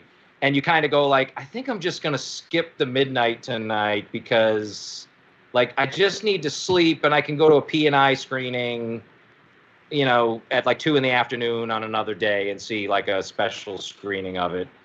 And I was going to do that for this movie because I knew it was, you know, listed as a drama, and I know Peter's always trying to play with, and I ran into Peter like 2 days before it. He said, "You're going to come see this, right?" And I said, I might just sit. And he said, come see it. And I said, you know, and he kind of said, no, you want to see this? I said, okay. And I was like, all right. And I was really sort of like, I'm going to be tired. You know, I'd already heard, because it had played Slam Dance. Yeah. Like, it's not a thrill a minute movie, right? It's not like it doesn't move. So I was like, at midnight, I'm already tired. I'm already sort of half drunk. I don't know if I'm ready for a thing. And I was just, when the movie started, I was like in, and I couldn't believe when the movie was over. 1, I was awake, but 2, that I was like, oh, I'm staying for the Q&A. Like, you know, I'm going to stay for the Q&A now, which I don't do a lot of times, because I need information here. So yes, a long-winded answer to answer the question. Yeah. Yes, I saw it at another festival. Yeah. Okay. Cool. I figured you had seen it at TIFF, and so I did note that this played at Slam Dance, which, I mean, is that a jump to go from Slam Dance to Midnight Madness at TIFF? I mean, it is. I mean, Slam Dance is kind of within Sundance in a weird way. It's sort of a tangent festival. So, and it is a little bit of a rarity. But I think if it had played in the kind of the bigger Sundance Film Festival, I think it probably wouldn't have played midnight, just because it wouldn't have had that exclusivity. But because Slam Dance, and Peter had a great introduction when he saw the movie. He saw it at Slam Dance, and he basically was texting all of his friends who were genre film programmers who were at Sundance, basically saying, "You're at the wrong fucking screening, man." Like, because I guess it wasn't like super well attended, because it was a kind of a small debut film by a filmmaker. Nobody knew who they were, and so everyone wants to go see, the new Richard Stanley movie's playing, or although that wasn't playing, something else was. But so I think it was a jump in that sense, because normally TIFF won't do that, where if it plays at a small festival, they'll go, we're gonna play it, right? They're sort of like, we want the bigger, splashier titles. But that's what I always say Midnight's really good at. The midnight programming and the Vanguard programming, when they had it, they were always good. So Colin and Peter were always really good about, like, this is a movie we think people need to see, and we feel like Vanguard audiences and midnight audiences, even though it's not a slasher film with a lot of gore and all that kind of stuff, like, it's a movie Barbarian Sound Studio, I think, was one like that, a similar type film where they're like, this isn't really a giallo film, but we think we know our audience will get it. So this is the audience that can help elevate this movie and get it some prominence so people hear about it. And so I think that's, you're right that it was a little bit of a jump there. Okay. Yeah, because I was curious about that. because you don't typically hear of that, at least in films that I've researched that we've done on the show. So I thought that was kind of interesting. So this one sort of rose pretty quickly, it seemed, to be kind of like I guess you could call it a festival darling. And obviously from TIFF, I think that's when it was picked up by Amazon. And that's from playing Slam Dance to being on Amazon Prime is that's a big jump. So yeah, so one thing of note Didn't is play any other festivals, I think, except for like Fantastic Fest, maybe. Okay. So that's a kind of thing where like Amazon was like, we want this movie, we want people to watch it on Amazon. Yeah. That's it, right? Yeah. And it's directed by Andrew Patterson, this is his feature film debut. And in fact, he hasn't worked on anything else prior to this, at least nothing of note on IMDb. I'm sure he's done some shorts and some other stuff, but nothing else is listed on his filmography other than this on IMDb. Yeah, he's most known for, actually, he's from Oklahoma, and he's he worked, his production company is the company that, like, if you go to like a Boston Celtics game and all the content's on the board, like on the big jumbotron that's there. Yep. His company was the company that did all that content for like the Oklahoma Thunder. Oh, interesting. And yeah, and there's a I mean, not to get to the end of the movie or get to like, but if you watch the credits, there's actually a special thanks to Kevin Durant in the credits. And one of the reasons why he said he thanked Kevin Durant was because he worked on all the stuff for the Thunder to try to help keep Kevin Durant on the Thunder before he left. Yeah. And then when Kevin Durant left, he was basically like didn't have as much work, and it's what allowed him to then go and make this movie because he was like. So he kind of was like, I feel like I need to thank Kevin Durant for leaving Oklahoma because I was able to then make this film that's been kicking around in my brain and my friend's brain, and we've been writing for a few years because I had less work. He likes to work too, MZ. So yeah. So that's really funny. He didn't, he couldn't work on the basketball because it was like it wasn't, they didn't need as much content or something. So yeah, well, no one but cares. that's what he did. No one cares once Durant left. So. Yeah. And again, it's like the work that he was getting to do all like the videos for like commercials to like try to keep Kevin Durant on the team. Like, commercials you would see on TV, like Oklahoma loves you, Kevin Durant. Like he would make those. And then that work wasn't there as much because they were like, okay, we just need you to put a trailer package together for this player. Take 10 minutes. And he was like, I'm going to go make a movie now instead. That's pretty interesting. Yeah, that's a story he told in the Q&A actually, because somebody went, was Kevin Durant in the, and he was like, yep, Kevin Durant was in the special thanks. Wow. So, yeah, that's really funny. A weird little story. Yeah, no, that's good. So this one clearly is inspired by. I mean, you could probably glean a lot of inspiration, but first and foremost is the Twilight Zone because they definitely spoof that at the beginning by having Paradox Theater and having a very Rod Serling-esque sort of opening narration, which I thought was really cool and kind of set the tone for this film. So I thought that was an interesting decision. So from there, I mean, obviously, I know, I think all of us, anyways, are big Twilight Zone fans. I know, me and MZ dig them a lot. I'm pretty sure that Raven Shadow and Aries are as well, right? Oh yeah, yeah. What's Twilight Zone? What is Yeah. this you speak of? Oh, there it is. You right know next- the one with right the sparkly vampires, right? Twilight Zone, right? It's good. Robert Pattinson, right? From Yeah. The Lighthouse. He's in that. Twilight Zone. So. Oh no! Wait. Twilight Zone is that movie where John Landis killed those people on set. That's right. Yeah. That's right. Too soon. Yeah, he turned the helicopter into a giant Cuisinart. That's right. He dropped a helicopter on a man and 2 children. Oh yeah, that's right. That's Yeah. You can't make an omelet without breaking. Stop right there. It's a big tragedy. A big tragedy. It was a big tragedy, Raven Shadow. Was. All right, Hey, so I was a kid. you were a kid when you were you playing with the action figures at the time? I was. Your Action Man? Action Man. What'd you call him? Posable Action Friends. Man? Friends. You're funneling your dolls. Yes. Action figures. Don't patronize me, although some dolls will make the list potentially. Fondling is simple action, man. Whoa. Uh-oh. Later. Whoa, There Ensley, we you go. all right? All right. There are so many. What happened? What the fuck? Get the wrench out. Tighten that nut.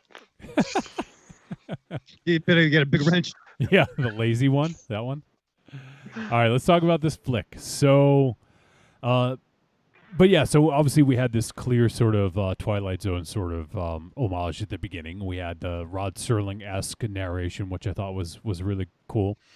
And so in this film, I would say the first 15 to 20 minutes was like nonstop dialogue. It was like almost kind of jarring because it was like nonstop. I actually dug it, and I thought it gave some really great character beats and sort of like insight into the characters of Faye and Everett.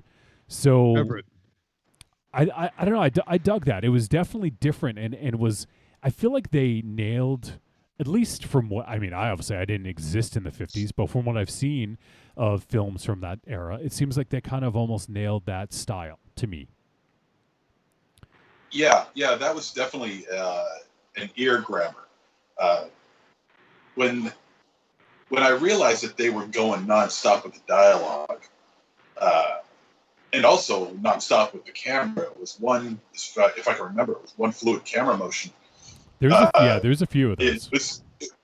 It was almost like a Howard Hawks inspired thing from another world, which kind of transcends into the theme of this movie that we're reviewing.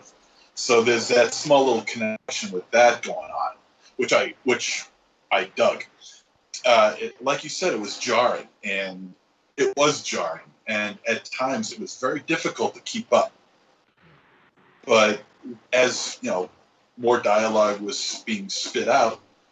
You know, you kind of force yourself to catch up on what they said earlier that you might have missed. So while it was slightly, erratic, I guess you could say, in the end, it all does make sense. And I love it. Was like that for like 20 minutes straight. It was crazy. Yeah, and it was, like Everett was going around like talking to these different people and like all these interactions and like just like nonstop. I just thought it was really interesting and gave kind of a good little glimpse into this world that they created just by these character interactions that we get with with the guy who plays the trombone, the people in the cars that they're interviewing and things like that. I thought it was just kind of really interesting. It felt different, definitely different from a lot of films that we've done recently anyways. So I thought that was a sort of an interesting way to approach it. And this also and the camera work plays a big part in this movie. The camera work plays a big part in this movie. The way the camera is handled, what shots are used, it plays an enormous part in this movie. It's really quite incredible. Yeah, and this is Raven Shadow. I had a feeling that you might dig this. This is a film that technically could have been a stage play, right, Raven Shadow? It is. Yes, it could have. Yes. I was thinking more of a radio drama. To me, like I thought exactly that a lot of the shots were just static, especially the shots where the radio interview with Billy, and then also when they were speaking with the older woman. I forget her name. But during that scene, I thought there was, some interesting, just sort of like real static camera shots, and I think that they were mostly one take too, from what I could tell. I mean, there might have been some. And the what? And the switchboard operator. Yep. So I think there was some really interesting decisions, some really creative stuff done in this, and to really make it kind of stand out from, it's obviously a low budget film. So I think it was really creative in doing things to make it stand out from what they were able to do. So, I mean, we don't need to run down the entire plot, but basically we meet these two characters. The first 20 minutes is a lot of just sort of exposition and setup. Actually, not even that much setup, just exposition about kind of the world and about Faye and Everett. And, we find out that Faye is interested in she got this tape recorder. She's interested in kind of recording people. She certainly has an interest in Everett. And Everett is this kind of charismatic radio DJ. And she's a switchboard operator. Once again, if it wasn't clear, this takes place in the 50s. So just to be clear about that, obviously we don't have many switchboard operators now, probably. But Can I say one thing too, Johnny? Yeah, please. Or am I stopping you? No, go. That was so delicate. He said that. Can I say something, John? You may. Thank you. And with being set in the 50s, it wasn't jarringly like it's in the fucking 50s. Like I think it was natural. You know what I'm trying to say? It wasn't like, for lack of a better term, American Graffiti, where it was like fucking, okay, we're set in the 50s. I think it was subtle enough where it didn't jam it down your throat, so to speak. I mean, to have a high school kid walking through a gym smoking a butt, well, okay. That was pretty awesome, but that was probably the 50s. And for a little bit, do you miss I the thought 50s, Raven Shadow? Do you want the 50s to come back? In retrospect, no. I no. He's still busy with his 40s. Yeah, he's making a reference to older person. But I thought Everett reminded me like he was channeling Sam Rockwell a lot. I could see that in his performance. Is that fucking Sam Rockwell? Like some weird Ferris Bueller meets the dude from Rushmore kind of character. As he you know what I mean? What's the guy from Rushmore? Yeah. With the big eyebrows. Yeah, Max, I think. Jason. Well, the character's name is Max, right? But it's Schwartzman. Jason Schwartzman. Is Schwartzman. Oh yeah. I could see that the Ferris Bueller thing is a real good comparison and a weird, especially at the beginning, right? He's very sure of himself. He's got the answer for everything. He's too cool for school. He's, the old guys have to call him under the bleachers to look at the electronics, Oh, I fucking love that scene. Yeah. I fucking lost it. No, he's the one that does a radio show. Oh, I thought he's a radio show. Call for Marcus. We call for Marcus, not Everett. Yeah. Yeah. Yeah, no, I think that's pretty apt. I can certainly get with that. And the other thing is to comment on that is I thought that about the 50s, I thought they did a really good job, and obviously with a low budget, I mean, it may be difficult to get everything to completely match up, but I thought with everything from the switchboard to the clothing, to the town, everything just felt like it was of the time, Yeah, and I was going to say, I mean, I think the 50s, and I don't want to get too spoilery, even though this isn't really like a spoiler-heavy movie. But I think it's okay to say that there's and again, I guess maybe if we just get into it and spoil some stuff, whatever, but there's a mystery element to this, right? Yeah. They hear some sound, and I think, the time period plays very heavy into the 50s, because if it was set, in the 90s or the 2000s, I think there would be a different, you would be jumping, because I think that's what the audience is potentially doing, right? We know immediately what's going on, right?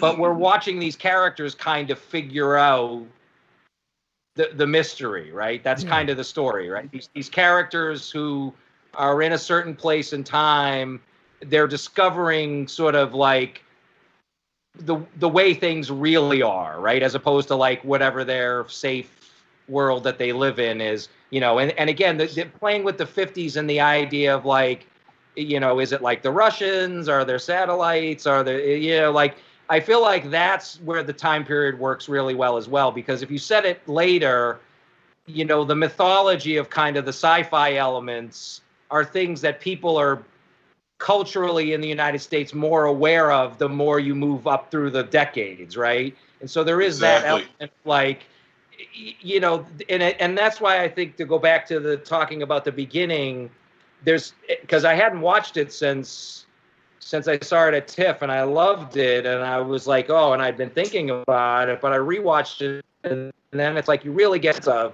in that first 15 minutes or so where they're just talking, and then she has that long speech about the kind of, you know, modern technology and her like excitement for like, you know, high-speed travel and iPhones, essentially, right? You got to have a thing in your pocket where you can see people's faces and talk to them, and, you know, and it's like the 50s gives you all of that neat, like these young people kind of like seeing a new world, right? Seeing what's potentially out there that's beyond the 50s that they live in, right? So I think that's where the decade also really kind of plays into the movie. And also, if you think about it, there's another key element which is like kind of relevant today in a weird way, but definitely relevant in the 50s, where it's like there's a key character who has a very long story, who one of the reasons why he's able to be part of this, I don't want to call it an experiment, but this work, to go on the theme of work tonight, is because, you know, he's a character who isn't thought of the same way in society in the 50s, right? And so it's like there's a lot of interesting things that it's kind of pointing to, from the standpoint of Faye as a young woman. That person, you know, there's a person later who gives a very big monologue who's female and also elderly, which is another thing. And you kind of get like, oh, if this was set in any later time, you're already like taking a huge leap as an audience member, because you know what this is. You know, that goes all the way back to, this is a Twilight Zone episode. This is like speaking to a very specific type of Twilight Zone story. We've all seen it 1,000 times. But to keep it fresh, you set it in that time period, and you give it room to breathe, and you give it room to characters, and you get to experience great actors and a director like watching these people figure it out, right? Yeah. Which is what I think is really engaging and really fun and really interesting, and as opposed to just, oh, what are they going to throw to us next? It's new, and the answer is really nothing. You know, like in terms of narrative, in terms of story, right? I mean, there are some little twists, but you know, nothing exorbitant, right? They didn't change mythology, right? They didn't change. Yeah, they definitely. Yeah, go ahead, MC. Go ahead. I just want to hop on what he was saying, that I love the fact that this was set in the 50s, and the fact that it was set any later past that, it wouldn't have the same effect. Yeah. The fact that it was set in the 50s really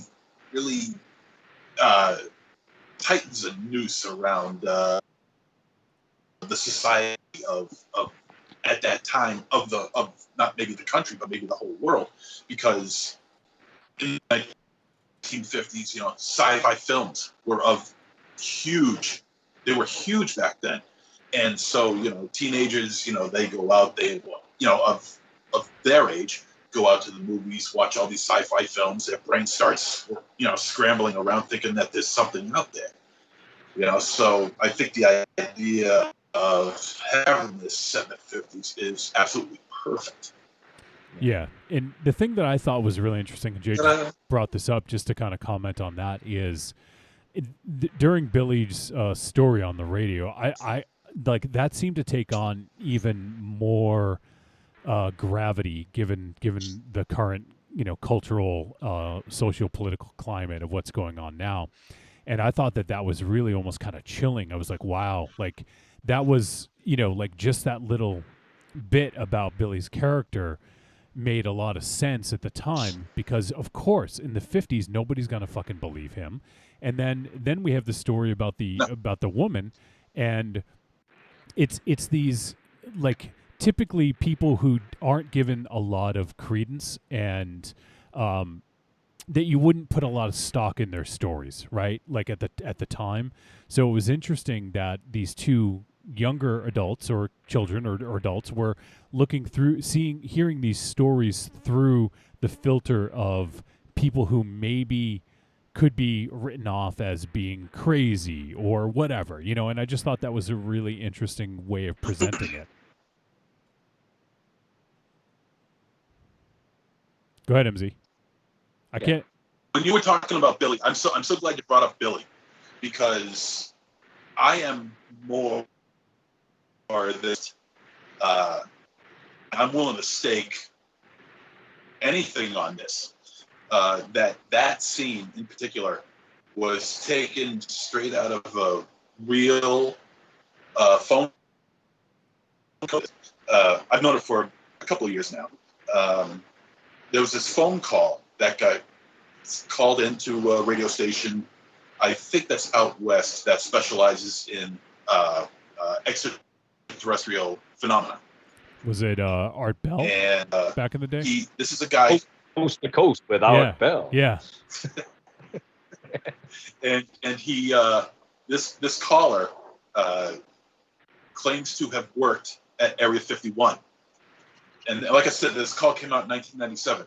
There's this guy claims he worked at Area 51, and he is like a jumbled bundle of nerds. He just quit his job like the week before, doesn't work there anymore at the time of this call, saying that the government's going to triangulate on this phone call about what he's going to say to these people, talking about aliens and shit.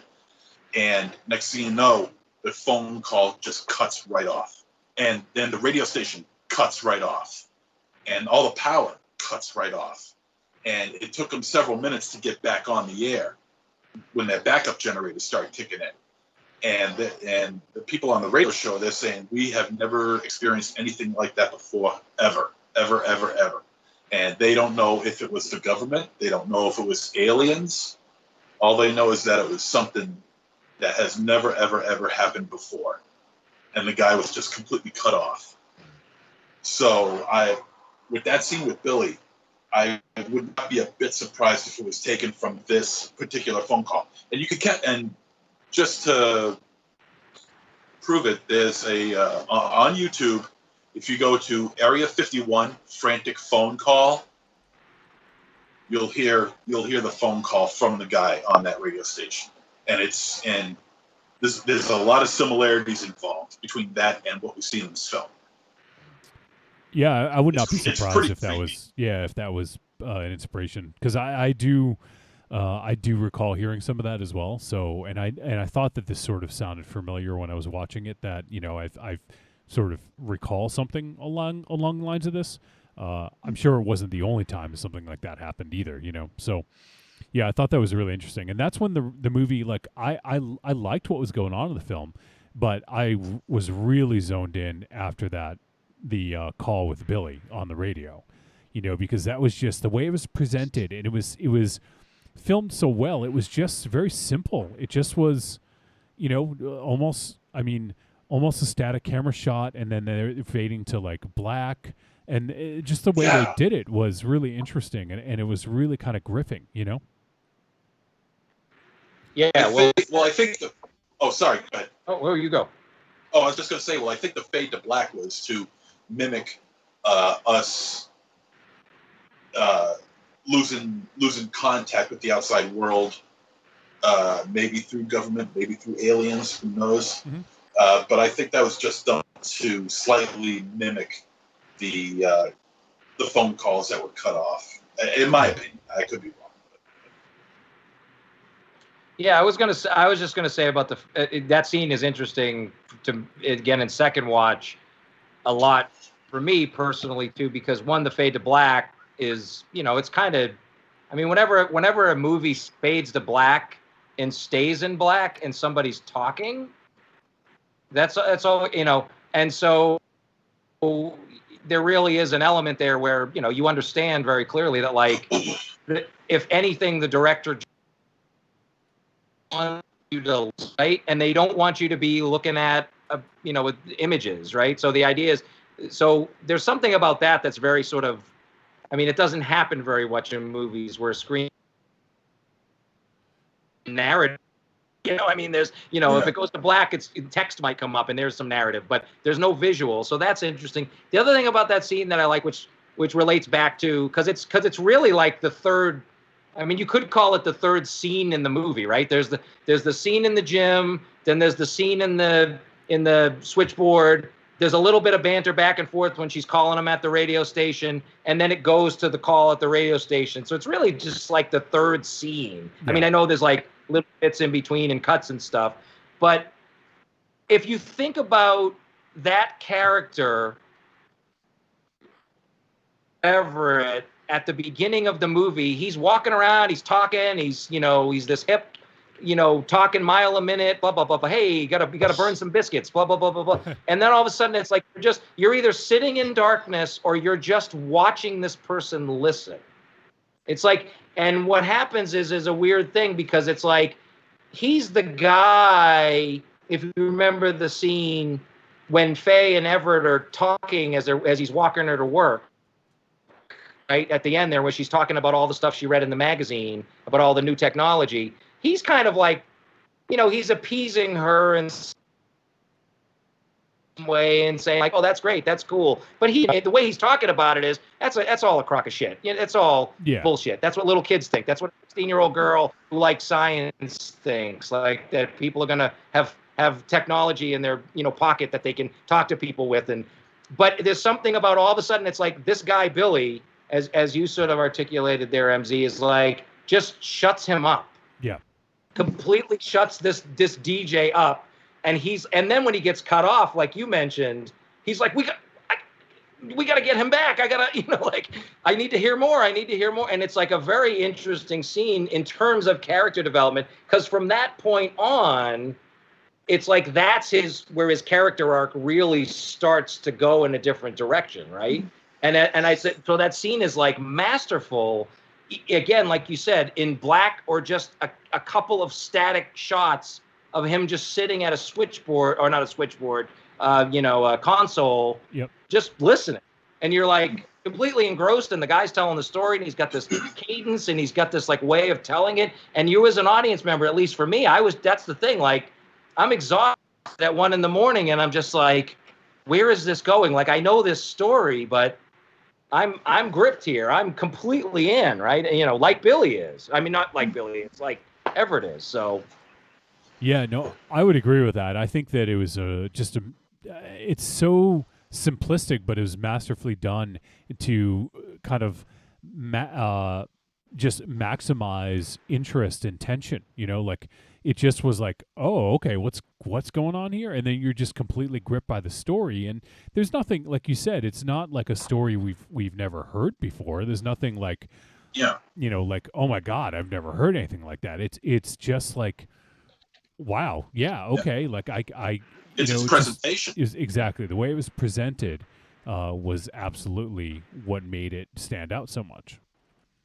So yeah, and he said, I was going to say, Andrew Patterson said in that Q&A, because somebody asked him like why the Twilight Zone reference at the beginning and why keep going back to that, right?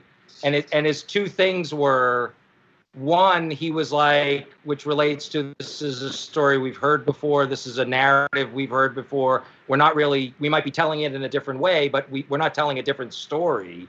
And he said, so we wanted to upfront very clearly kind of let people know, like, we understand this isn't original. We understand this is a Twilight Zone episode, right? So we're not going to hide that. The second thing is the idea that, well, because it's a Twilight Zone episode and it's not real, so the way that we're playing it, even though we're playing it pretty straight and pretty real, this isn't real, right? Like, it's not in the sense of like whether extraterrestrials or UFOs are real, but just like we're just telling a story here, right? And so don't get wrapped up in like if something seems off or something seems fake or something seems a little too convenient. Like, no, it has to happen that way because the story has to keep going, right? They can't stop and have a bathroom break for the next 20 minutes. We gotta. So I think those are two things that I think are really important to let people know that, yeah, sometimes you just sit and listen to an old lady talk for a long time because we need to get a lot of exposition out here, and yeah, this reminds me. It has a whole lot of parallels to another movie.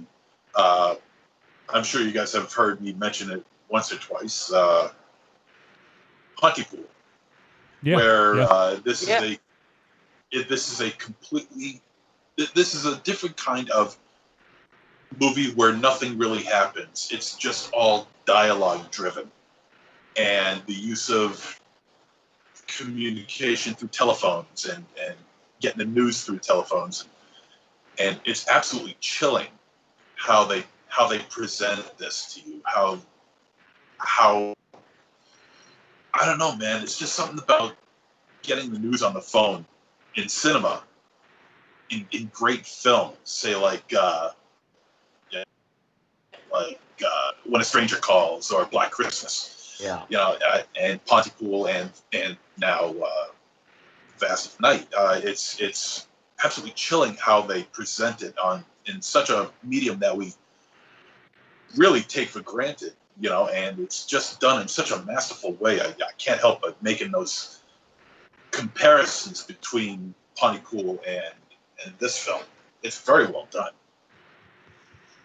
Yeah, and it looks like it was made for under $1 million, and it looks like it was all financed by the director. So that's pretty interesting, pretty crazy. Wow. Yeah. Wow. And And they shot in 17 days it took them to film the movie. Wow. That's insane. Yeah. And he basically wrote it where himself, but he leaned on his, I guess he has a co-writing credit. But the person who co-wrote it with him, I don't have the Craig Sanger was basically his researcher to find out exactly how switchboards and radios from the period worked. So, because they definitely lean pretty heavily on those for sure. Yeah. Yeah, but it's been getting a ton of praise. Like I'm just kind of perusing an article, and Steven Soderbergh, I guess, saw it at Slam Dance and was praising it. You know, basically saying that it has the three components that most filmmakers should have. That's the first being narrative, the second being performance, and the third being the camera. He says there have been very good people who have had good careers knowing one of those things or two of those things, but it's rare to see somebody that I felt had a grasp of all three, and a pretty significant, sophisticated grasp, not only in one movie but in a first film. So, I mean, that's pretty friggin' high praise from Steven Soderbergh, you know. So, and the other all three was Ooey Ball. I did not think we would hear an Ooey Ball reference in this episode. We should make Raven Shadow watch his entire filmography. Oh my God, that's I wouldn't wish that on anybody in my. No, Ooey Ball. I don't know. House of the Dead is pretty awesome.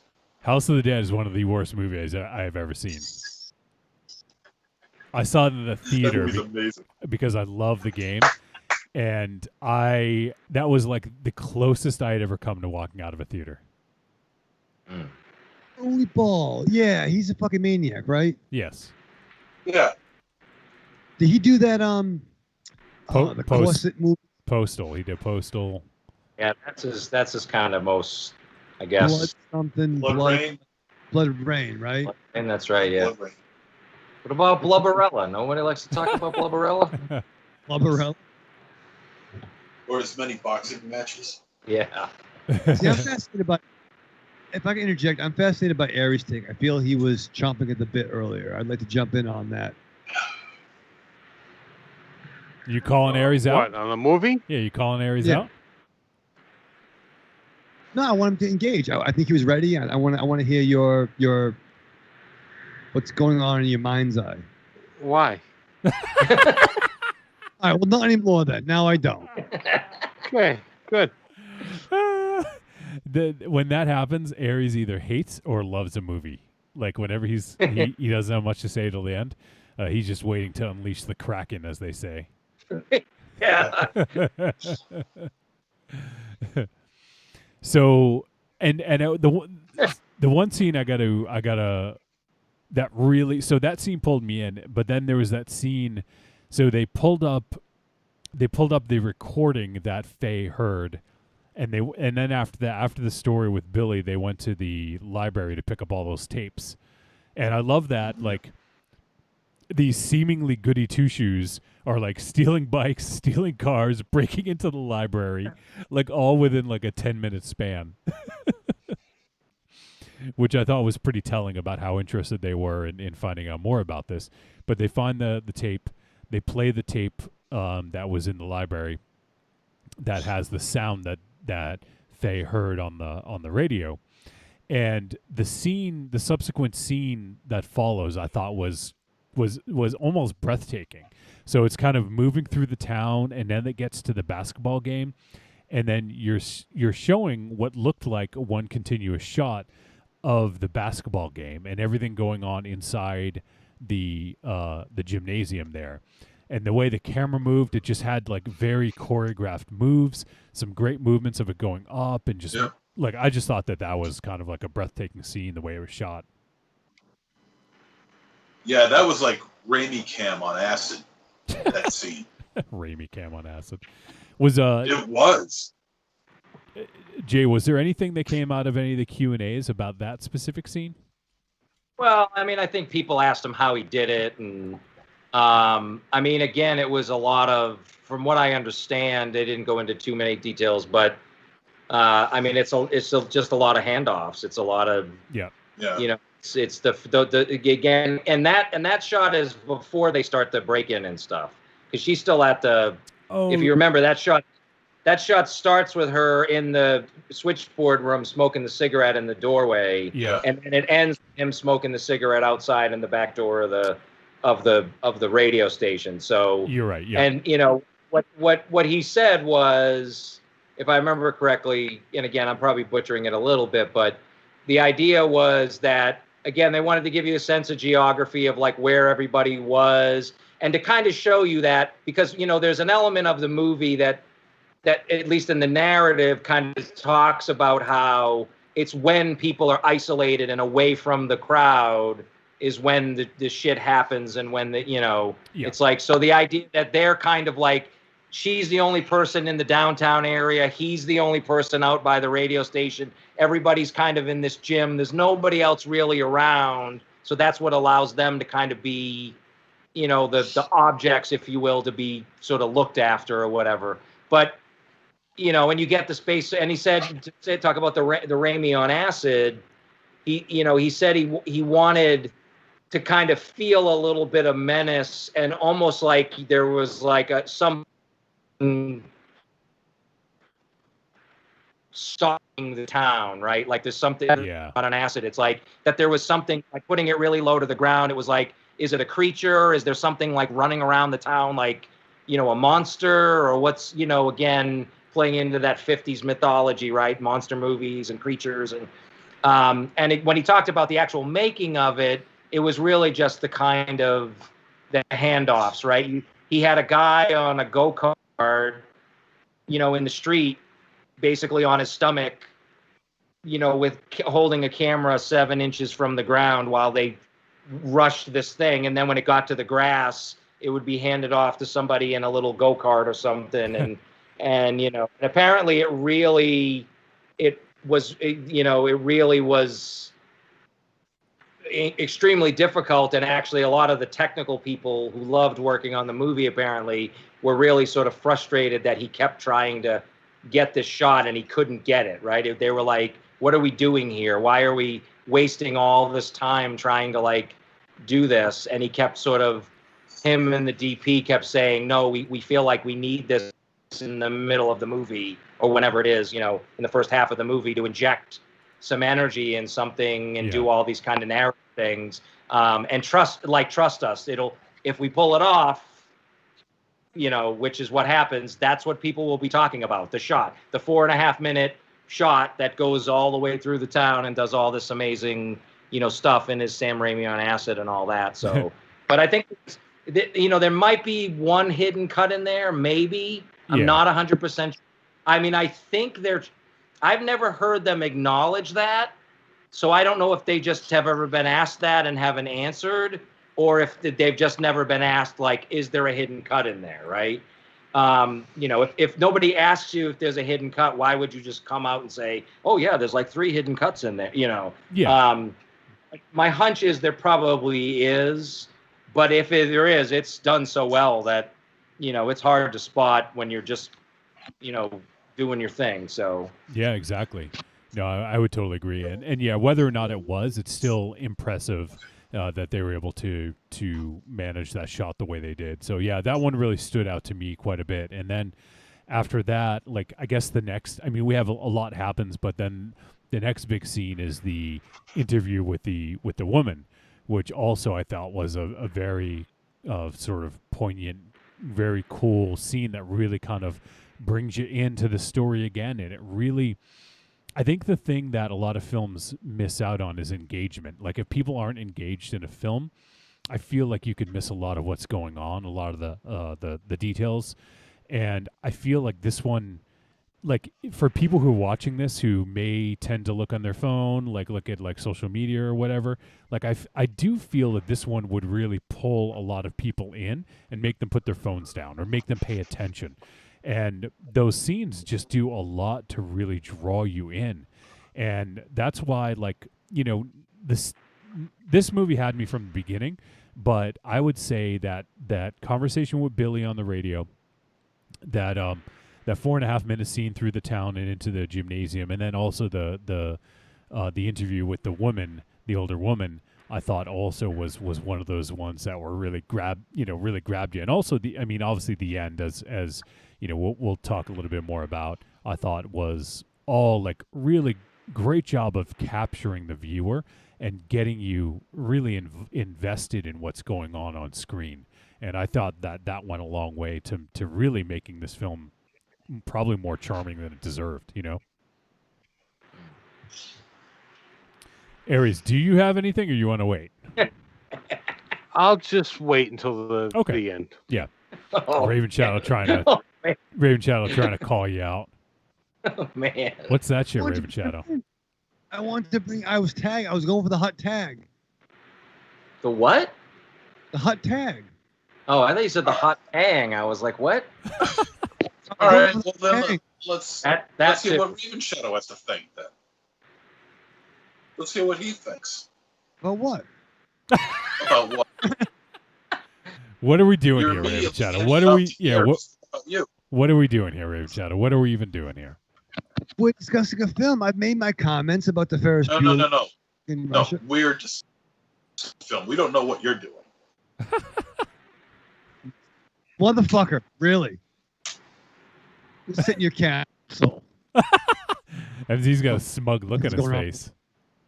Yeah, it's got the smuggler's blues over there, like Glenn Fry. I fucking shit up the arse. No, I mean, it ain't an apples to apples comparison, but like this kind of sci-fi, it made me think of like Close Encounters a little bit. Once again, not the same fucking joint at all, but I think this kind of fits in that realm of like maybe Close Encounters. It was like The Faculty meets E.T. Fire. Yeah, it was kind of like Desperado meets Rushmore. I like the Close Encounters reference actually quite a bit. I Thank you, Jay. You're fucking so smart. Well, no, I think you're right. I mean, if you think about the Richard Dreyfuss character and the Melinda Dillon character in that movie, and you think about the evolution of especially the Richard Dreyfuss character, in a way, you know, the Faye and the Everett characters are kind of the Richard Dreyfuss character of they come to some new like understanding of the world, and therefore the world, you know, the whole fact of in Close Encounters, which I never understood till I was much older, you know, this guy basically like leaves his family. He's like, fuck this, you know, like this isn't what the life is. This isn't what, you know, just being stuck in this suburban existence. Like there's a universe out there. And I now I know there is, and I can't just kind of sit in my house, you know, when I'm eating my dinner, I'm making mashed potato, you know, like mountains, aliens are going to come. So there's an element of, that's why I think that's a good comparison. I mean, it's a totally different movie tonally, than Close Encounters, but I think that's a really good comparison of like, now so I don't know. That's good, Raven Shadow. You get an A+. Thank you. Wow, the professor Jay, gave you an A+. Is that your first one ever? Yeah. Yeah. No, in summer school I did really well. Were you Chainsaw or Dave?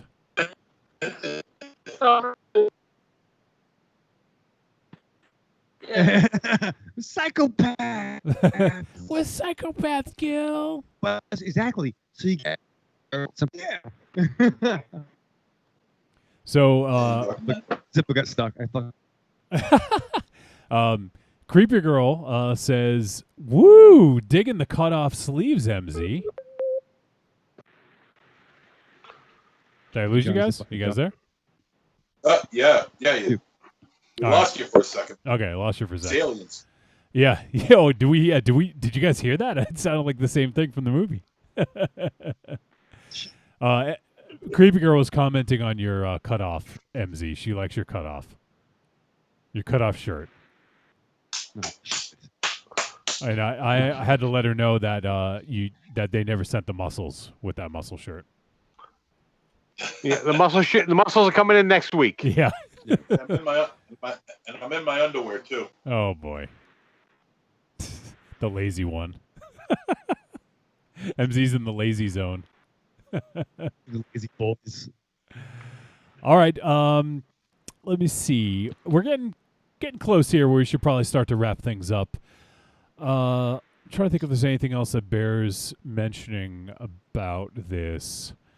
I don't know how much we can talk about the ending, obviously, without giving too much away. Like Jay said, this is not an original story per se. It's something that we've seen before, but the way it's presented is really, I think, what sets it apart. But I thought that it was really compelling as to things sort of ramped up as we kind of reached the climax here of the film, and I even thought that. Without giving too much away, I think they did a good job of showing. I won't say the monster, but like a lot of times in sci-fi films, you don't get to see sort of what they're looking for. It's sort of left to the imagination, or it's left where it's a wide shot and you don't get to see a lot. But I thought that some of the stuff that they showed in this was good, and I thought it was well developed, and it really sold the idea that they were kind of going for. So I did dig that. I think that they, as far as the ending goes, I think it was just, the whole movie is inspired by Twilight Zone. So the ending is very Twilight Zone inspired. Yep. And this particular ending, it's just like, as you said, it's left up to your imagination what could have happened. There is, if you're going to go the easy way, you'd say that there's one easy explanation, but it could, for the open-minded fan and fans of Twilight Zone, know that there could be any numerous endings. So I think this ending was just perfect. I don't know about numerous. Just downright perfect. Yeah, no, I think it was the right way to end it. Jay, any comments about the end? Well, and I think the thing which is, and again, all I could say is, there is something to me about a movie that, is not. It's not like, oh, I'm invested in this movie so much because I don't know what's going to happen next in terms of the narrative, right? I mean, we sort of have an idea of where it's going, so when we get to the end, we kind of expect that's going to be the ending, right? I mean, or something, not maybe the exact way it plays out. The thing that is striking to me, and again, from second view last night, which really allows me to kind of, think about why the movie works so well for me, is because of what we talked about earlier, when, if you think of the first 10 or 12 minutes of the movie, it's like nonstop talking, it's nonstop chatter, it's nonstop and then the last 10, other than the music and the sound design, there's like no dialogue. Yeah.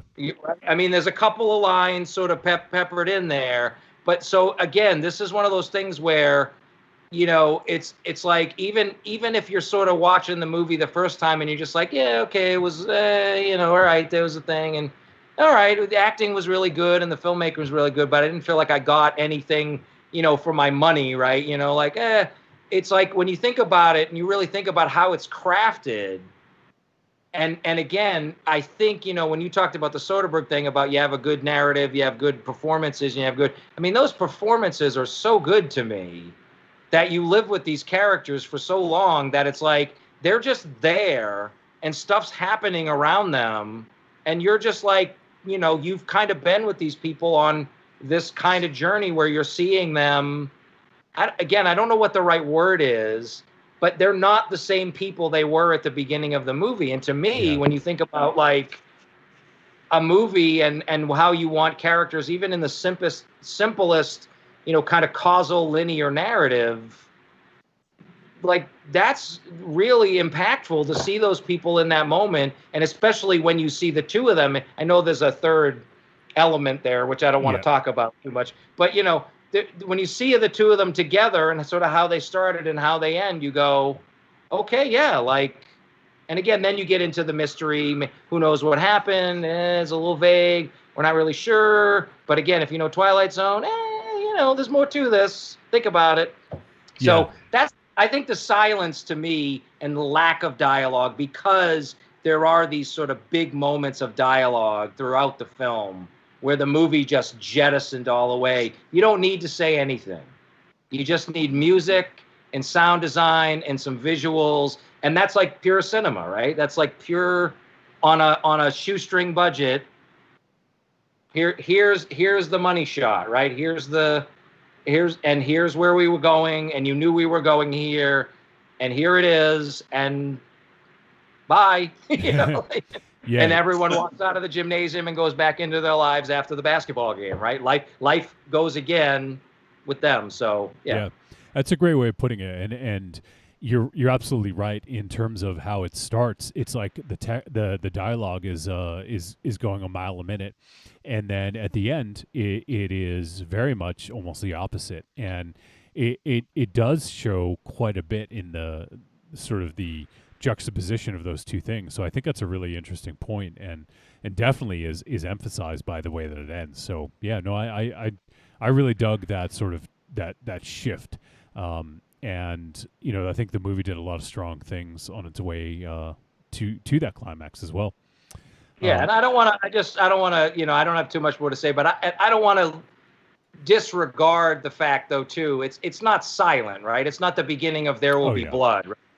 There's beautiful music playing that really does give you the emotional kind of weight that you need to feel, right? So they are spoon feeding you some emotional narrative through the music, but you know, it is the fact that they just jettison. I mean, I think there's like two lines, and maybe Everett has them both, right? He has one line when they kind of first get to the clearing, and then he has one more line at sort of after all the running and stuff where he says like one more thing or something like that. Yeah. You know, that's what I mean in terms of that stuff. But I just think it was, for me personally, it was like after that journey, that's all we needed, right? I got what I wanted. I got a little bit of kind of mystery still. We don't know. You know, is there a sequel coming? We don't know. You know. Yeah. Yeah. I really dug that. Yeah. All right. Well, I think we're probably about the time where we should head to the verdict on this one. So why don't we do that very thing right now? Trick or treat, baby. I wonder if people would say you're a trick or a treat. Trick or treat, motherfucker. All right. It is verdict time. We're going to let you know whether The Vast of Night was a trick or a treat and any final thoughts we may have. Let's start with MZ. Well, I was very surprised with this movie. I didn't know what to expect. I mean, you got your rapid fire dialogue first 20 minutes, which, in spite of the fact that it's rapid fire dialogue, it felt very natural, very organic. I love organic dialogue.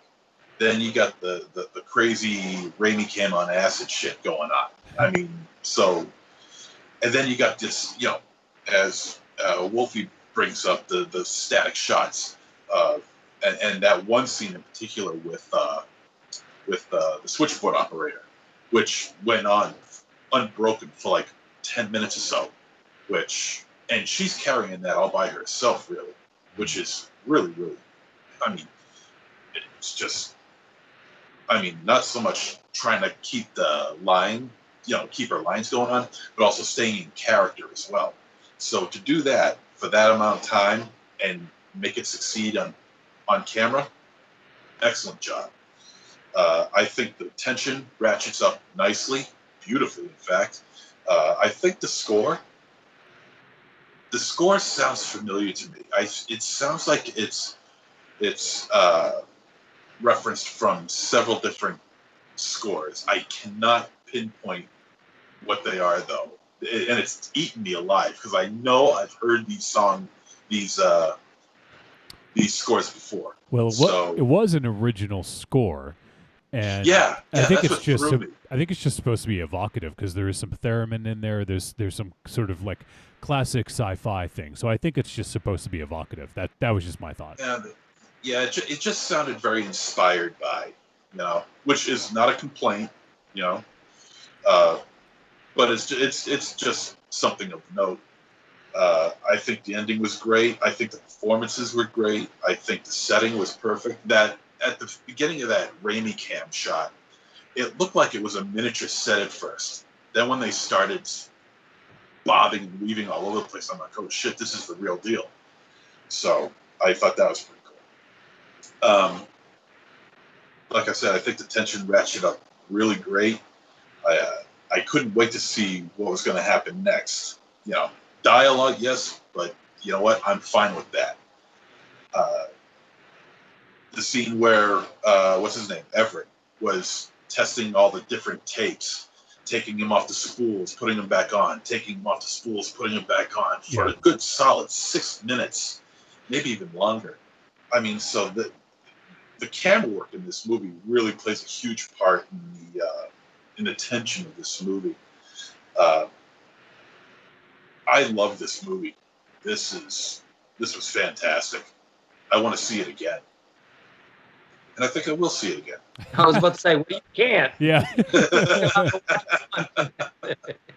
This was beautiful. I loved this. This was fantastic.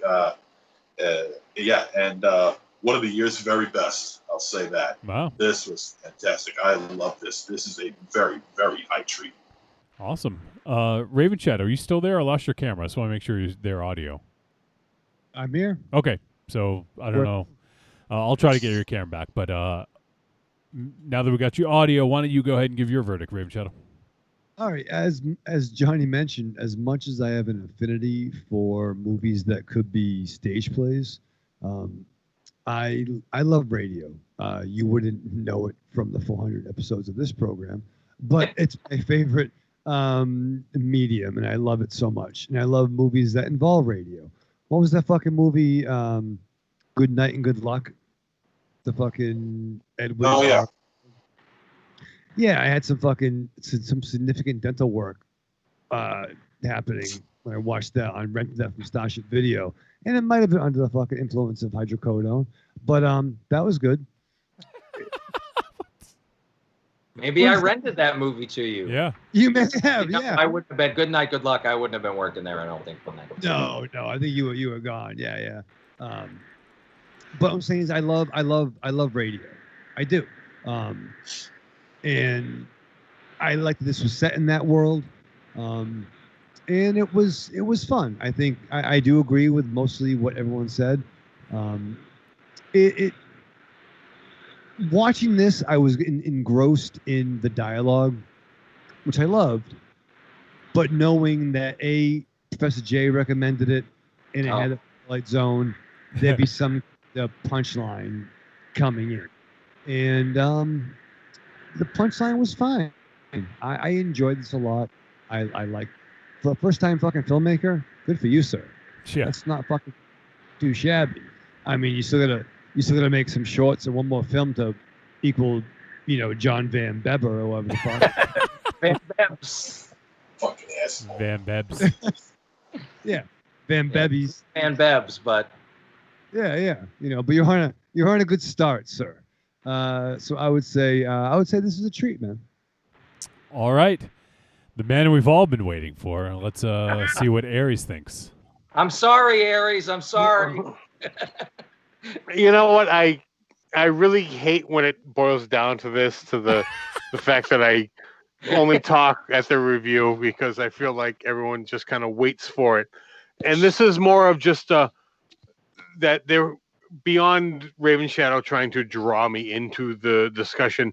There hasn't been a lot of opportunity for me to interject. But there has been a whole lot of good about this movie. 100%, this is based on a radio broadcast. This is a visual representation of a radio broadcast, like an old school radio show.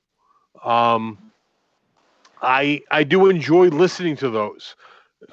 Where Raven Shadow says he likes the old radios and likes watching the movies about them. I actually enjoy listening to them. I will seek out to listen to those old school broadcasts. So this hit a nerve with me that 80% of this movie was an old school radio broadcast put to the screen, and it was. It was that the Everett with the opening scene where he was that fast talker and talked to everyone. That's how a radio person was back in those days. That's what made them the radio person, that they could just they were that fast talker. You know what? You could talk like that. You either were on the radio or you sold cars. That was how it was back then. And being that there were only so many radio stations, a lot of them sold cars, and that's why the Studebaker sold for so many cars. But this movie, and it showed but didn't show how that world existed, where you just listen to people talk about what was happening, and I was on board with that 100%. Where it was just people talking about what was happening. You didn't know what was happening up until the end of this movie, where they actually revealed. I mean, at risk of spoilers, like it went beyond the word and it went to the visual. And there were times where it went to the visual and it wasn't necessarily a visual because it was left to interpretation. But at the end of this movie, it eliminated that, and that took me out of this movie. Oh, okay. Because it went from a visual radio broadcast to a modern movie. And if you've seen this movie and you are a fan of the old school radio broadcast, you will 100% know what I'm talking about. And that is the point where this movie lost me, but it isn't where this movie just turned to shit. This movie is definitely a treat. I would recommend checking this movie out, but understand that if you are a fan of the radio broadcast, this movie will lose you at the end. But that being said, if you just cinema, 100% watch this movie. This movie is a treat. And one thing I wanted to point out, because we haven't mentioned it yet, Aries, but Aries added a little bit of props to his setup today, right behind him. I did, yeah. Yeah, there's a reel-to-reel tape player. And you know what's funny is, since I've been doing this, that reel-to-reel has been sitting next to me out of shot. Like it has been like a buffer next to me. When I watch this movie, I'm like, fuck it, I'm putting that shit behind me. Like, you know what? It's been in the movie. I'm putting it behind me. Right. Granted, it's probably about 15 years past the movie as far as technology-wise, but it's a fucking reel-to-reel. That's awesome. I love it. It's not period accurate. Yeah. I see all that. I see what you're doing. I'm watching you, Aries. So before we head to Professor J real quick, our boy First Time Mike popped in and said, just popping in to say hi and hoping all is well with my podcasting fam. Would stay longer, but I got to work early. FTM out. All right, FTM, thanks for checking in, buddy. Always love hearing from you. And he loves work too. What's that? I said he loves work too. Dane loves work. He loves work. MZ loves work. He's got to go to work, he said. He's like, I got to get up and go to work. So there you go. Thanks, FTM. All right, Professor J, I think we know what it's going to be, but let's make it official. Yeah, it's a treat for me. I mean, again, I think it's not for most of the movie, it's not flashy in a cinema way. I think Aries kind of said, I mean, it is very much a play, a radio show. And to me, I think for me, just ultimately, it's, again, when I watch a movie where the performances are just that good, and I'm just that engrossed with just listening to somebody talk on a radio, or just listening to an actor talk, that speech that what's her name, Miss Blanche or whatever. I mean, and you're just, and you're not even looking at like a straight on shot of her. It's like a side angle, and you're just riveted by her. So yeah, I thought it was a treat. I was completely engrossed. I liked all the touches that gave it little jolts of energy. I liked something we didn't even talk about. I liked the humor in it. I thought it had a real fun, spirited humor. I mean, I guess we talked about it a little bit with the, when they're stealing the bicycles and breaking into the library. That's kind of humorous, right? A little bit. But I thought, again, in the opening scene, there's tons of humor. There's little peppered. They meet those people on the street at one moment, and there's the cameras circling around them. And so a treat for me. That's all I say. I really dug it, and I can't wait to see what this guy does next. I'm sure Marvel will come calling, and then he's fucked. Yeah. No, don't say that. It's true. It's true. I mean, that's what happens, right? You make one good, interesting movie, and Hollywood comes running, and then they shoestring you, and you don't get to make the movie you want, and then your career's over. Wow, it's a happy. Sorry. Ending. Yeah, look, anything's fine. Man. Just don't look. Sure. You jumped it when you said Marvel. Okay, just whatever. You know what I mean. Keep away from the. He's going DC all the way. Oh yeah, whatever. Yeah, he's gonna be making. He's gonna get booked to do the new Wolfman movie with Ryan Gosling, and then which again should be awesome. But then I'm just like, they'll fuck it up somehow because some executive producer will be like, you can't do that. You gotta make it. Can't be hairy. Right. Yeah, he can't be too hairy. He'll look like a hipster from Brooklyn, and it's like, fuck it. Great. Just what we need is a blonde werewolf. Somebody call Dee Walls and tell her job is done. we need John Peters on this movie right away, right, Raven Shadow? Maybe Wolfman will fight a spider. Yeah. What if the Wolfman fights a polar bear? That'd be fucking weird. Wolfman versus a polar bear. I like it. Yeah. All right, so final verdict, I'll give mine here. And, this is a big-time treat for me. I think that this is insane that this is the first feature from this director. And, as I mentioned, Steven Soderbergh had some good praise to heap upon Andrew Patterson.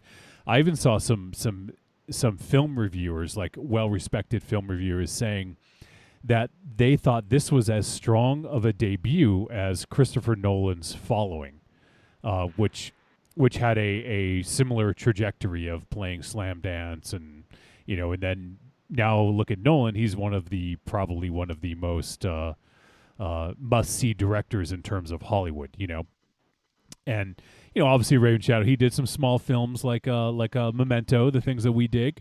He went on to do the Batman films, and obviously he has Tenet coming out soon. But I mean, I could see that. I mean, I don't think that's insane to say that this is as strong of a debut as when people are comparing him to, maybe not comparing him to Nolan, but comparing him to the they see perhaps a similar trajectory, which is interesting. I mean, especially given the background that Jay gave, that he's a 38-year-old guy who used to do video for the Oklahoma Thunder. Like, it's just crazy. It's awesome that he was able to do this, and Amazon came running, and now they're probably gonna try to lock him up into something, or at least someone will. So, just really interesting, the trajectory of this film.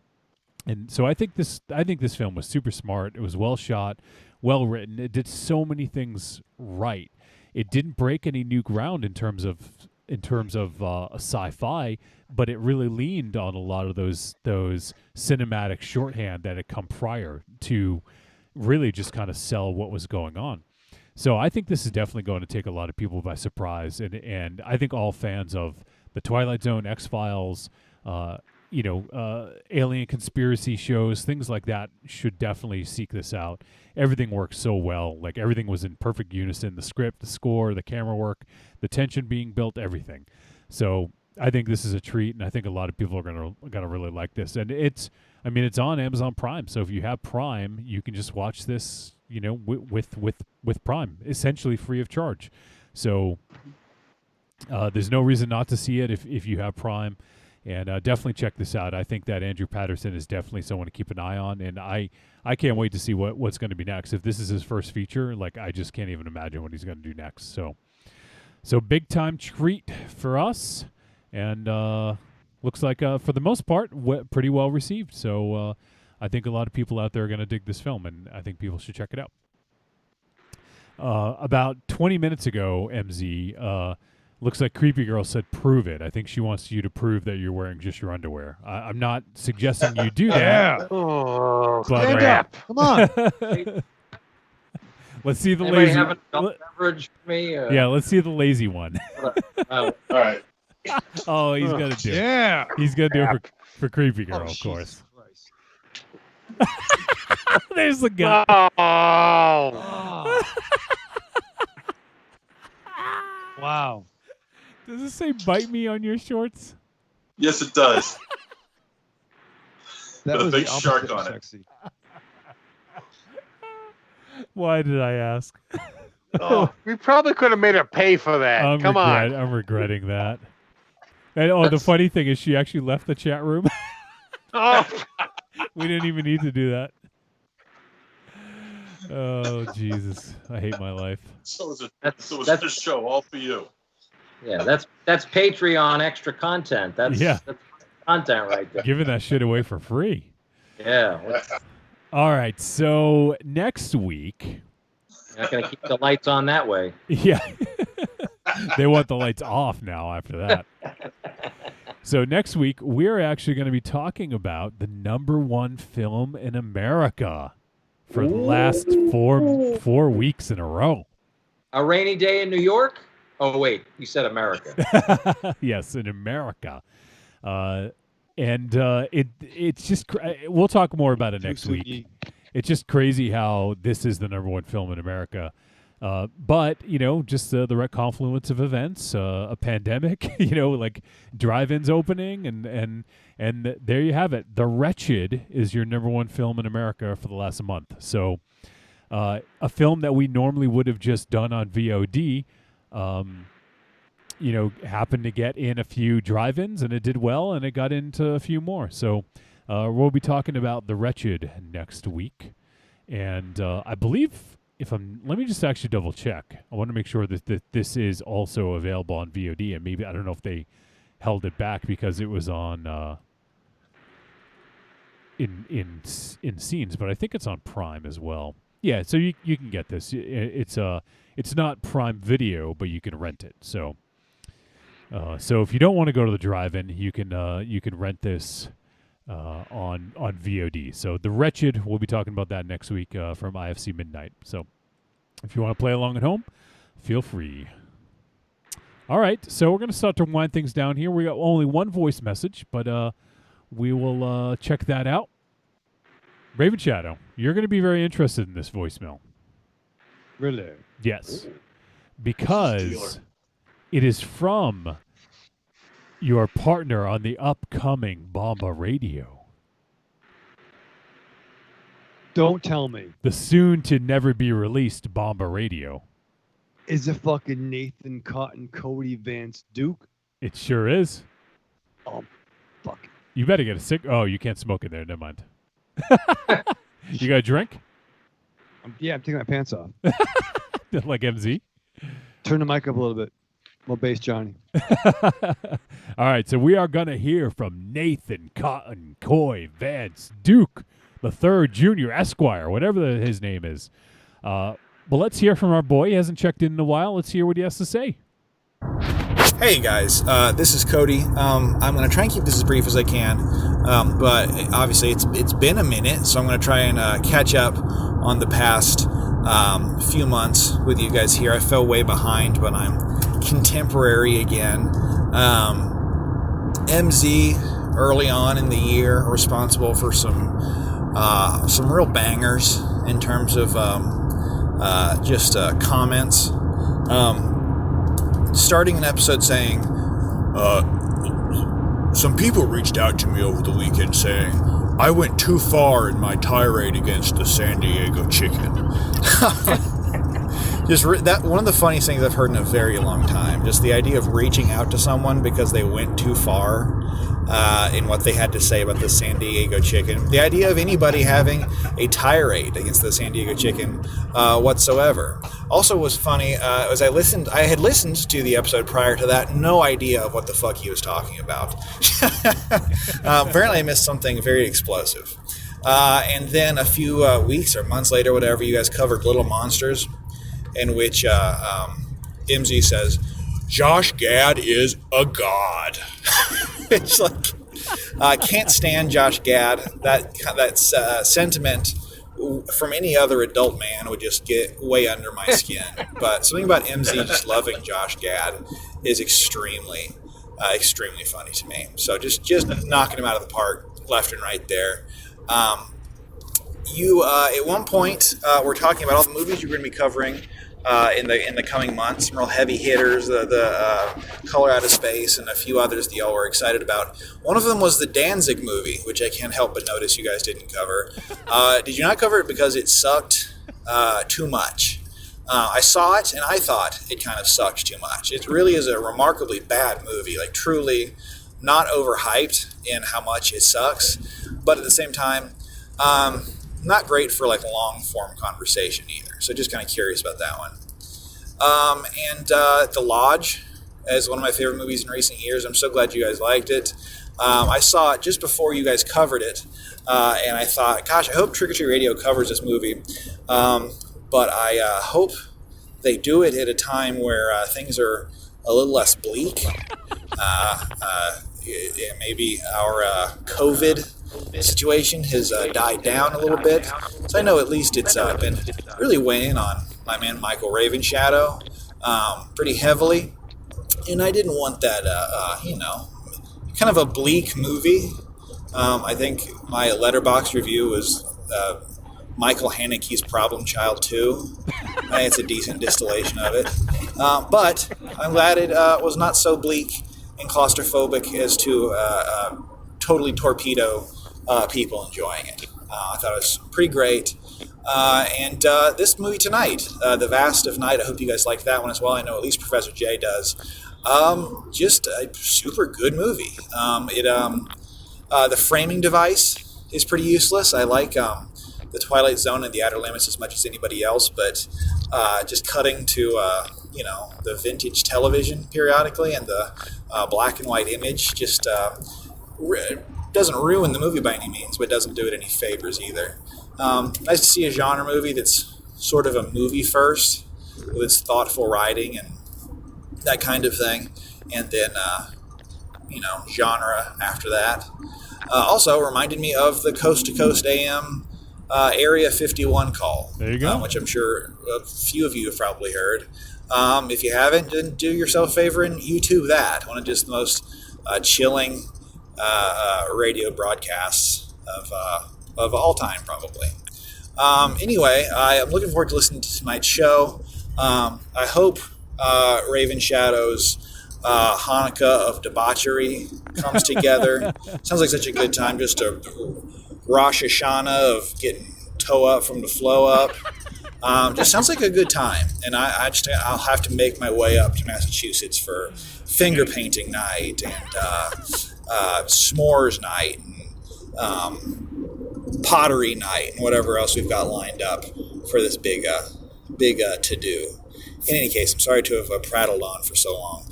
But I will talk to you all again soon. Bye-bye. All right, Nathan Cotton, Coy Vance Duke. I want to know when finger painting night is. Everyone does. Yeah. Tuesday. That's every night over there. So there's a bunch of stuff to comment on there. So A lot to unpack. Yeah, a lot to unpack. So obviously, MZ, Nathan Cotton, Coy Vance Duke liked the San Diego chicken talk. I'm upset he didn't mention that the San Diego chicken got its revenge by having you almost die by choking on chicken about a week later. Yeah. No, it's all good. He got out what he wanted to get out, all the positive things. Yes. Yeah. And you saying Gad is God. Josh Gad is God. He is. In that movie, he definitely is. And also, Nathan Cotton, Coy Vance Duke wanted to know about Veronica. We did mention doing that. Raven Shadow, have you seen it yet? I can't recall. Yeah, I did. I watched it. And it was the only time during this fucking pandemic that I thought I had the coronavirus. As I was watching it, it's fucking true story. I was in the bedroom and I was getting fucking warm and I'm like, I may have the coronavirus. And I put like a wet cloth on my head, but no, I just took it up. I was watching this fucking movie. And here's the fucking thing. For those that know me, I'm a huge Danzig mark. I know. Yeah, he kicked you out of his fucking show because you brought tweezers in. He did. And I read the Veronica comics. I had all that shit. I had fucking Devilman. I had the Veronica. I had fucking the Death Dealer one he did. I had all that shit he did. I met him on the Black Acid Devil tour. I got a signing at like Strawberries and wherever the fuck, Brookline fucking shit. And the Black Acid Devil tour was when he fired everyone from the band and got two other guys and did techno. And it was like, oh, this is not the real thing. But we had a bonding experience because he literally is. He's like 4'3", and he's wearing this black leather jacket that looked like he was drawn and quartered. And he called me bro. Yeah. It was all tore up. I called him bro. He called me dude. We had a bonding moment. So I go back a long way with Danzig. The first time I saw Danzig before that tour, it was the Wallace Civic Center. Yeah. Where Power Man 5000 opened up. And then later the Electric Hellfire Club played. And then Danzig. And I met Spider 1 from Power Man after the set. What about Spider 2? Did you meet him too? Well, he was Spider 1 in those days, and it became just Spider, Spider, whatnot. And I remember like standing in a circle. In those days, you could smoke in clubs like grown-ups. And so between sets, we're all in a circle. And then Spider was there, Rob Zombie's brother from Power Man. And we're all talking like, hey, dig your set, man. It was cool. And then some drunk girl staggered in through the circle and like went to go fall. And like everyone backed up, like parted like Moses from fucking, what was that fucking book? The Bible? What's that fucking book? What was that book? They made a couple movies out of it. So everyone fucking potted. Yeah, ain't no fucking Van Beber. But everyone potted. And she fell down and actually landed on my crotch. I'm like, hey. That was kind of weird. And then my next Danzig story, was when I couldn't go to see him at Rock and Shock because I had fucking tweezers in my pocket. Because don't bring cameras or fucking tweezers to a Danzig show because he fucking hates that. You weren't ready to abandon the tweezers for Danzig. No. What do they cost? Like $2? Yeah, maybe like 5 and some coin, but like I feel I was wearing a suit. I didn't go to the Palladium. I don't think my tweezers would fuck up the fucking ambiance of the Molotov cocktails that I usually throw around. So I went. Give me tweezers or give me death. Yeah. I pull up my gray hairs and my beard. But I do love Danzig. But the film is a piece of shit.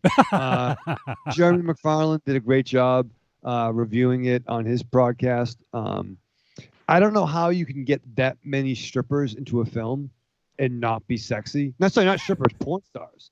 And I'm watching the credits, and I'm like, he's gonna have some fucking porn stars. And they're like, credits. Like, yeah, it was so bad. There's nothing wrong with being sexy. There's nothing wrong. And then I'm like, Sean Waltman is in the credits. I'm like, well, I'm gonna fucking watch The Kid. So X-Pac play a strip club bouncer. So I watched up until The Kid. It's not good.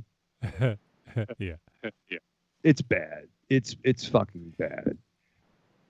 I haven't seen it yet, but yeah, like there was a bunch of other stuff, and it just kept getting pushed, and I was like, I don't know if I want to do this. So I apologize, Nathan Cotton-Coy Vance Duke, but yeah, it got dropped. The opening scene, I think even Mars mentioned this. The opening scene is a woman giving a beej to a dude wearing pants, which, for those who've gotten beeges or given beeges, usually the pants need to be off for that. And then everyone's in France, like everyone has bad French accents. Yeah, and there is a scene where after giving the beej, the guy's trying to take a girl's top off. And then she's like, no. And basically she has like giant fucking tracts of land. It reveals that she has eyeballs on her nipples. The guy runs out. It's fucking bad. The giant spider guy. It's not good. I gotta check this out. Yeah. See, that's the problem. Well, there you go, MZ. It's you can check it out and give your thoughts on it too. Yeah. Not good. But Nathan Cotton-Coy Vance Duke is looking forward to the blackout party, Raven Child. I can't remember what he called it, but he had some colorful names for it. Oh, he's coming. Yeah, he's definitely coming. He drives all the time.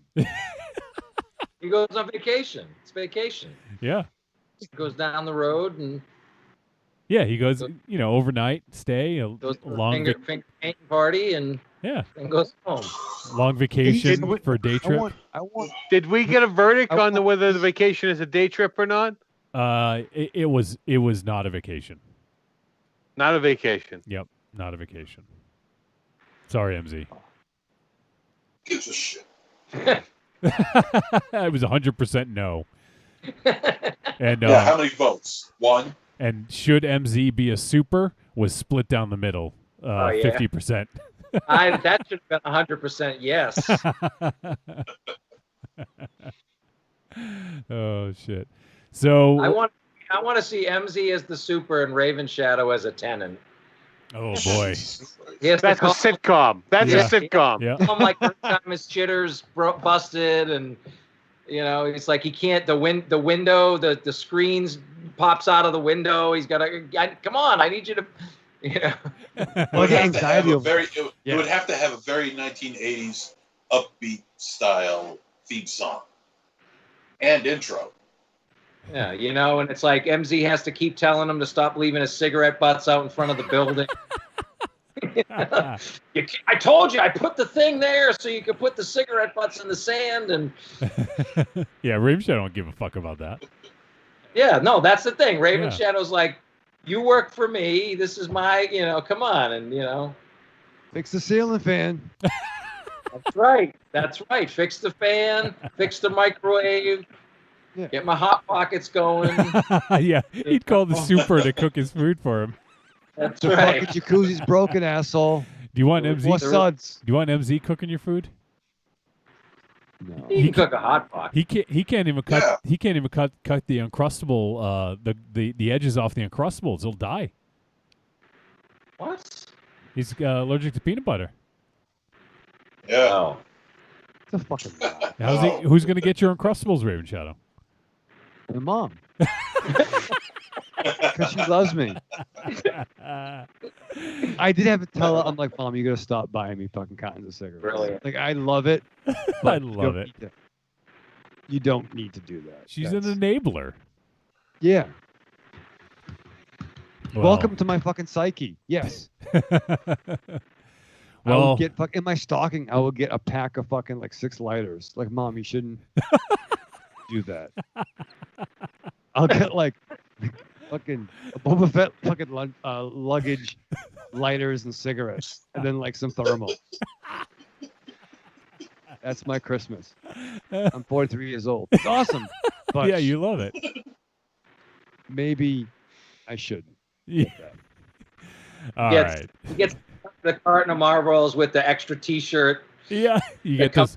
Like, you know, or it comes with the special T-shirt attached. You'll rip the top of the box up. It's only really a 6-pack. It looks like a carton of cigarettes, but it's only 6 because of the T-shirts in there. Well, it's funny about that though. I do smoke the Winstons, but she got me Marlboros. I'm like, no, I smoke Winstons, and she felt bad. I'll go back to. I'm like, no, it's fucking fine. It's fine. I'll drive back to the state liquor store and get. Yeah. Yeah. Does Winston have points like Marlboro though? They don't do that anymore. I don't think though. No, you just get cancer now. You get all the points. Cancer. Yeah. There's no more tense. No pretense. No pretense. It's just it's all right. Pay for cigarettes, but the cancer is free. Yeah, exactly. You pay for the cigarettes. You We'll get a give you whack cancer in the for hospital free. parking lot. All right, we gotta wind this down. It's getting late. So Cody fucked. What's that? Cody fucked it up. Do you have anything to say to Cody before we start our farewells, Raven Shadow? I love you. Well, what film recently have you checked out for Bomba Radio that you caught some of? I did watch parts of films recently. Jay, I don't know if you've heard about this, but his podcast that he's been talking about, Bomba Radio, is a podcast about films that you catch halfway through and you only see part of it. Oh man, you got to have my dad on that podcast. Yeah, no, I watched the first 15 minutes, 20 minutes of Extraction with the Thor in South America. Why? Why would you? The thing is, that's on Netflix. You have to make a decision to watch that. It's not like going through like the channels and flipping. Oh yeah, okay, I'll watch this movie and then watch Ender's Game for 45 minutes. Well, yeah, that's what I stopped and I'm like, all right, well, I figure I pretty much figured it out. You win, probably. He wins. You think Thor's not gonna fucking save the fucking Cambodian kid? What the fuck? It's fucking Thor. That he is. He is fucking Thor. You think Jay, right? If Thor's gonna save a Cambodian kid from fucking Venezuela, whatever the fuck, you think it's not gonna happen? I'm pretty sure it's gonna. I mean, I guess if it's a Cambodian child, he could be in Venezuela. It'd be more likely to be in Cambodia.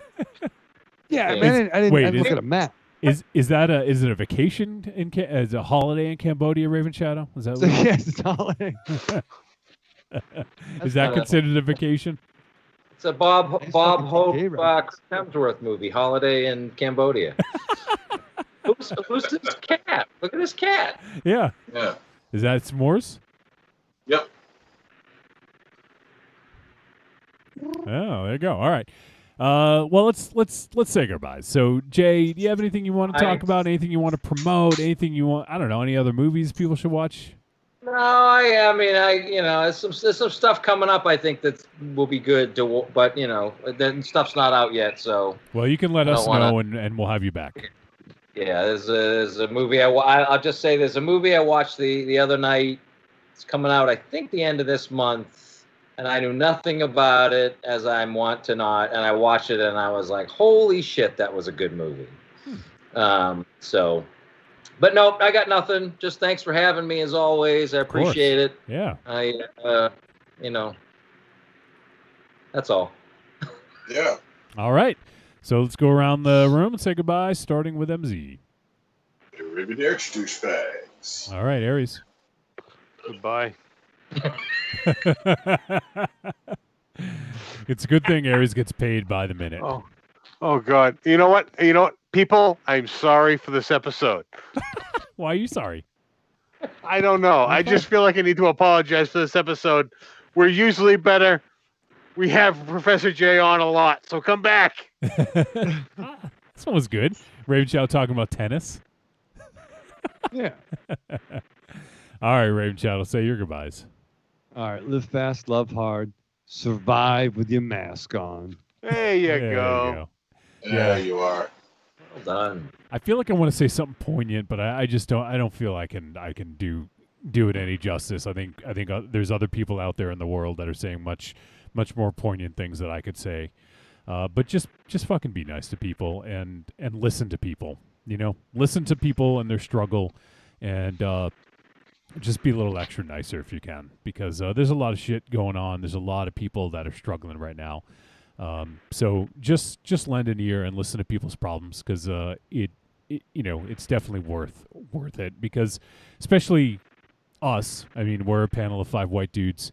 Our problems aren't quite like other people's problems, and I think it helps to give perspective to listen to the problems that other people deal with. So I think, you know, just lend an ear and listen and learn and see what you can do to help. I think that's the most important thing. So I'm not going to get too much more into it, but that's what I think. And everyone, COVID is still a fucking thing. So also be safe. You know, wash your fucking hands, wear your mask, do all the things, and just be good to each other out there. And that is going to do it for episode 410. So we appreciate, as always, you guys tuning in, everyone who joined for the live show, and Nathan Cotton Coy Vance Duke for his awesome voice message. We appreciate that. And we appreciate Professor J, and I played the intro music by accident, so let me go ahead and play the outro.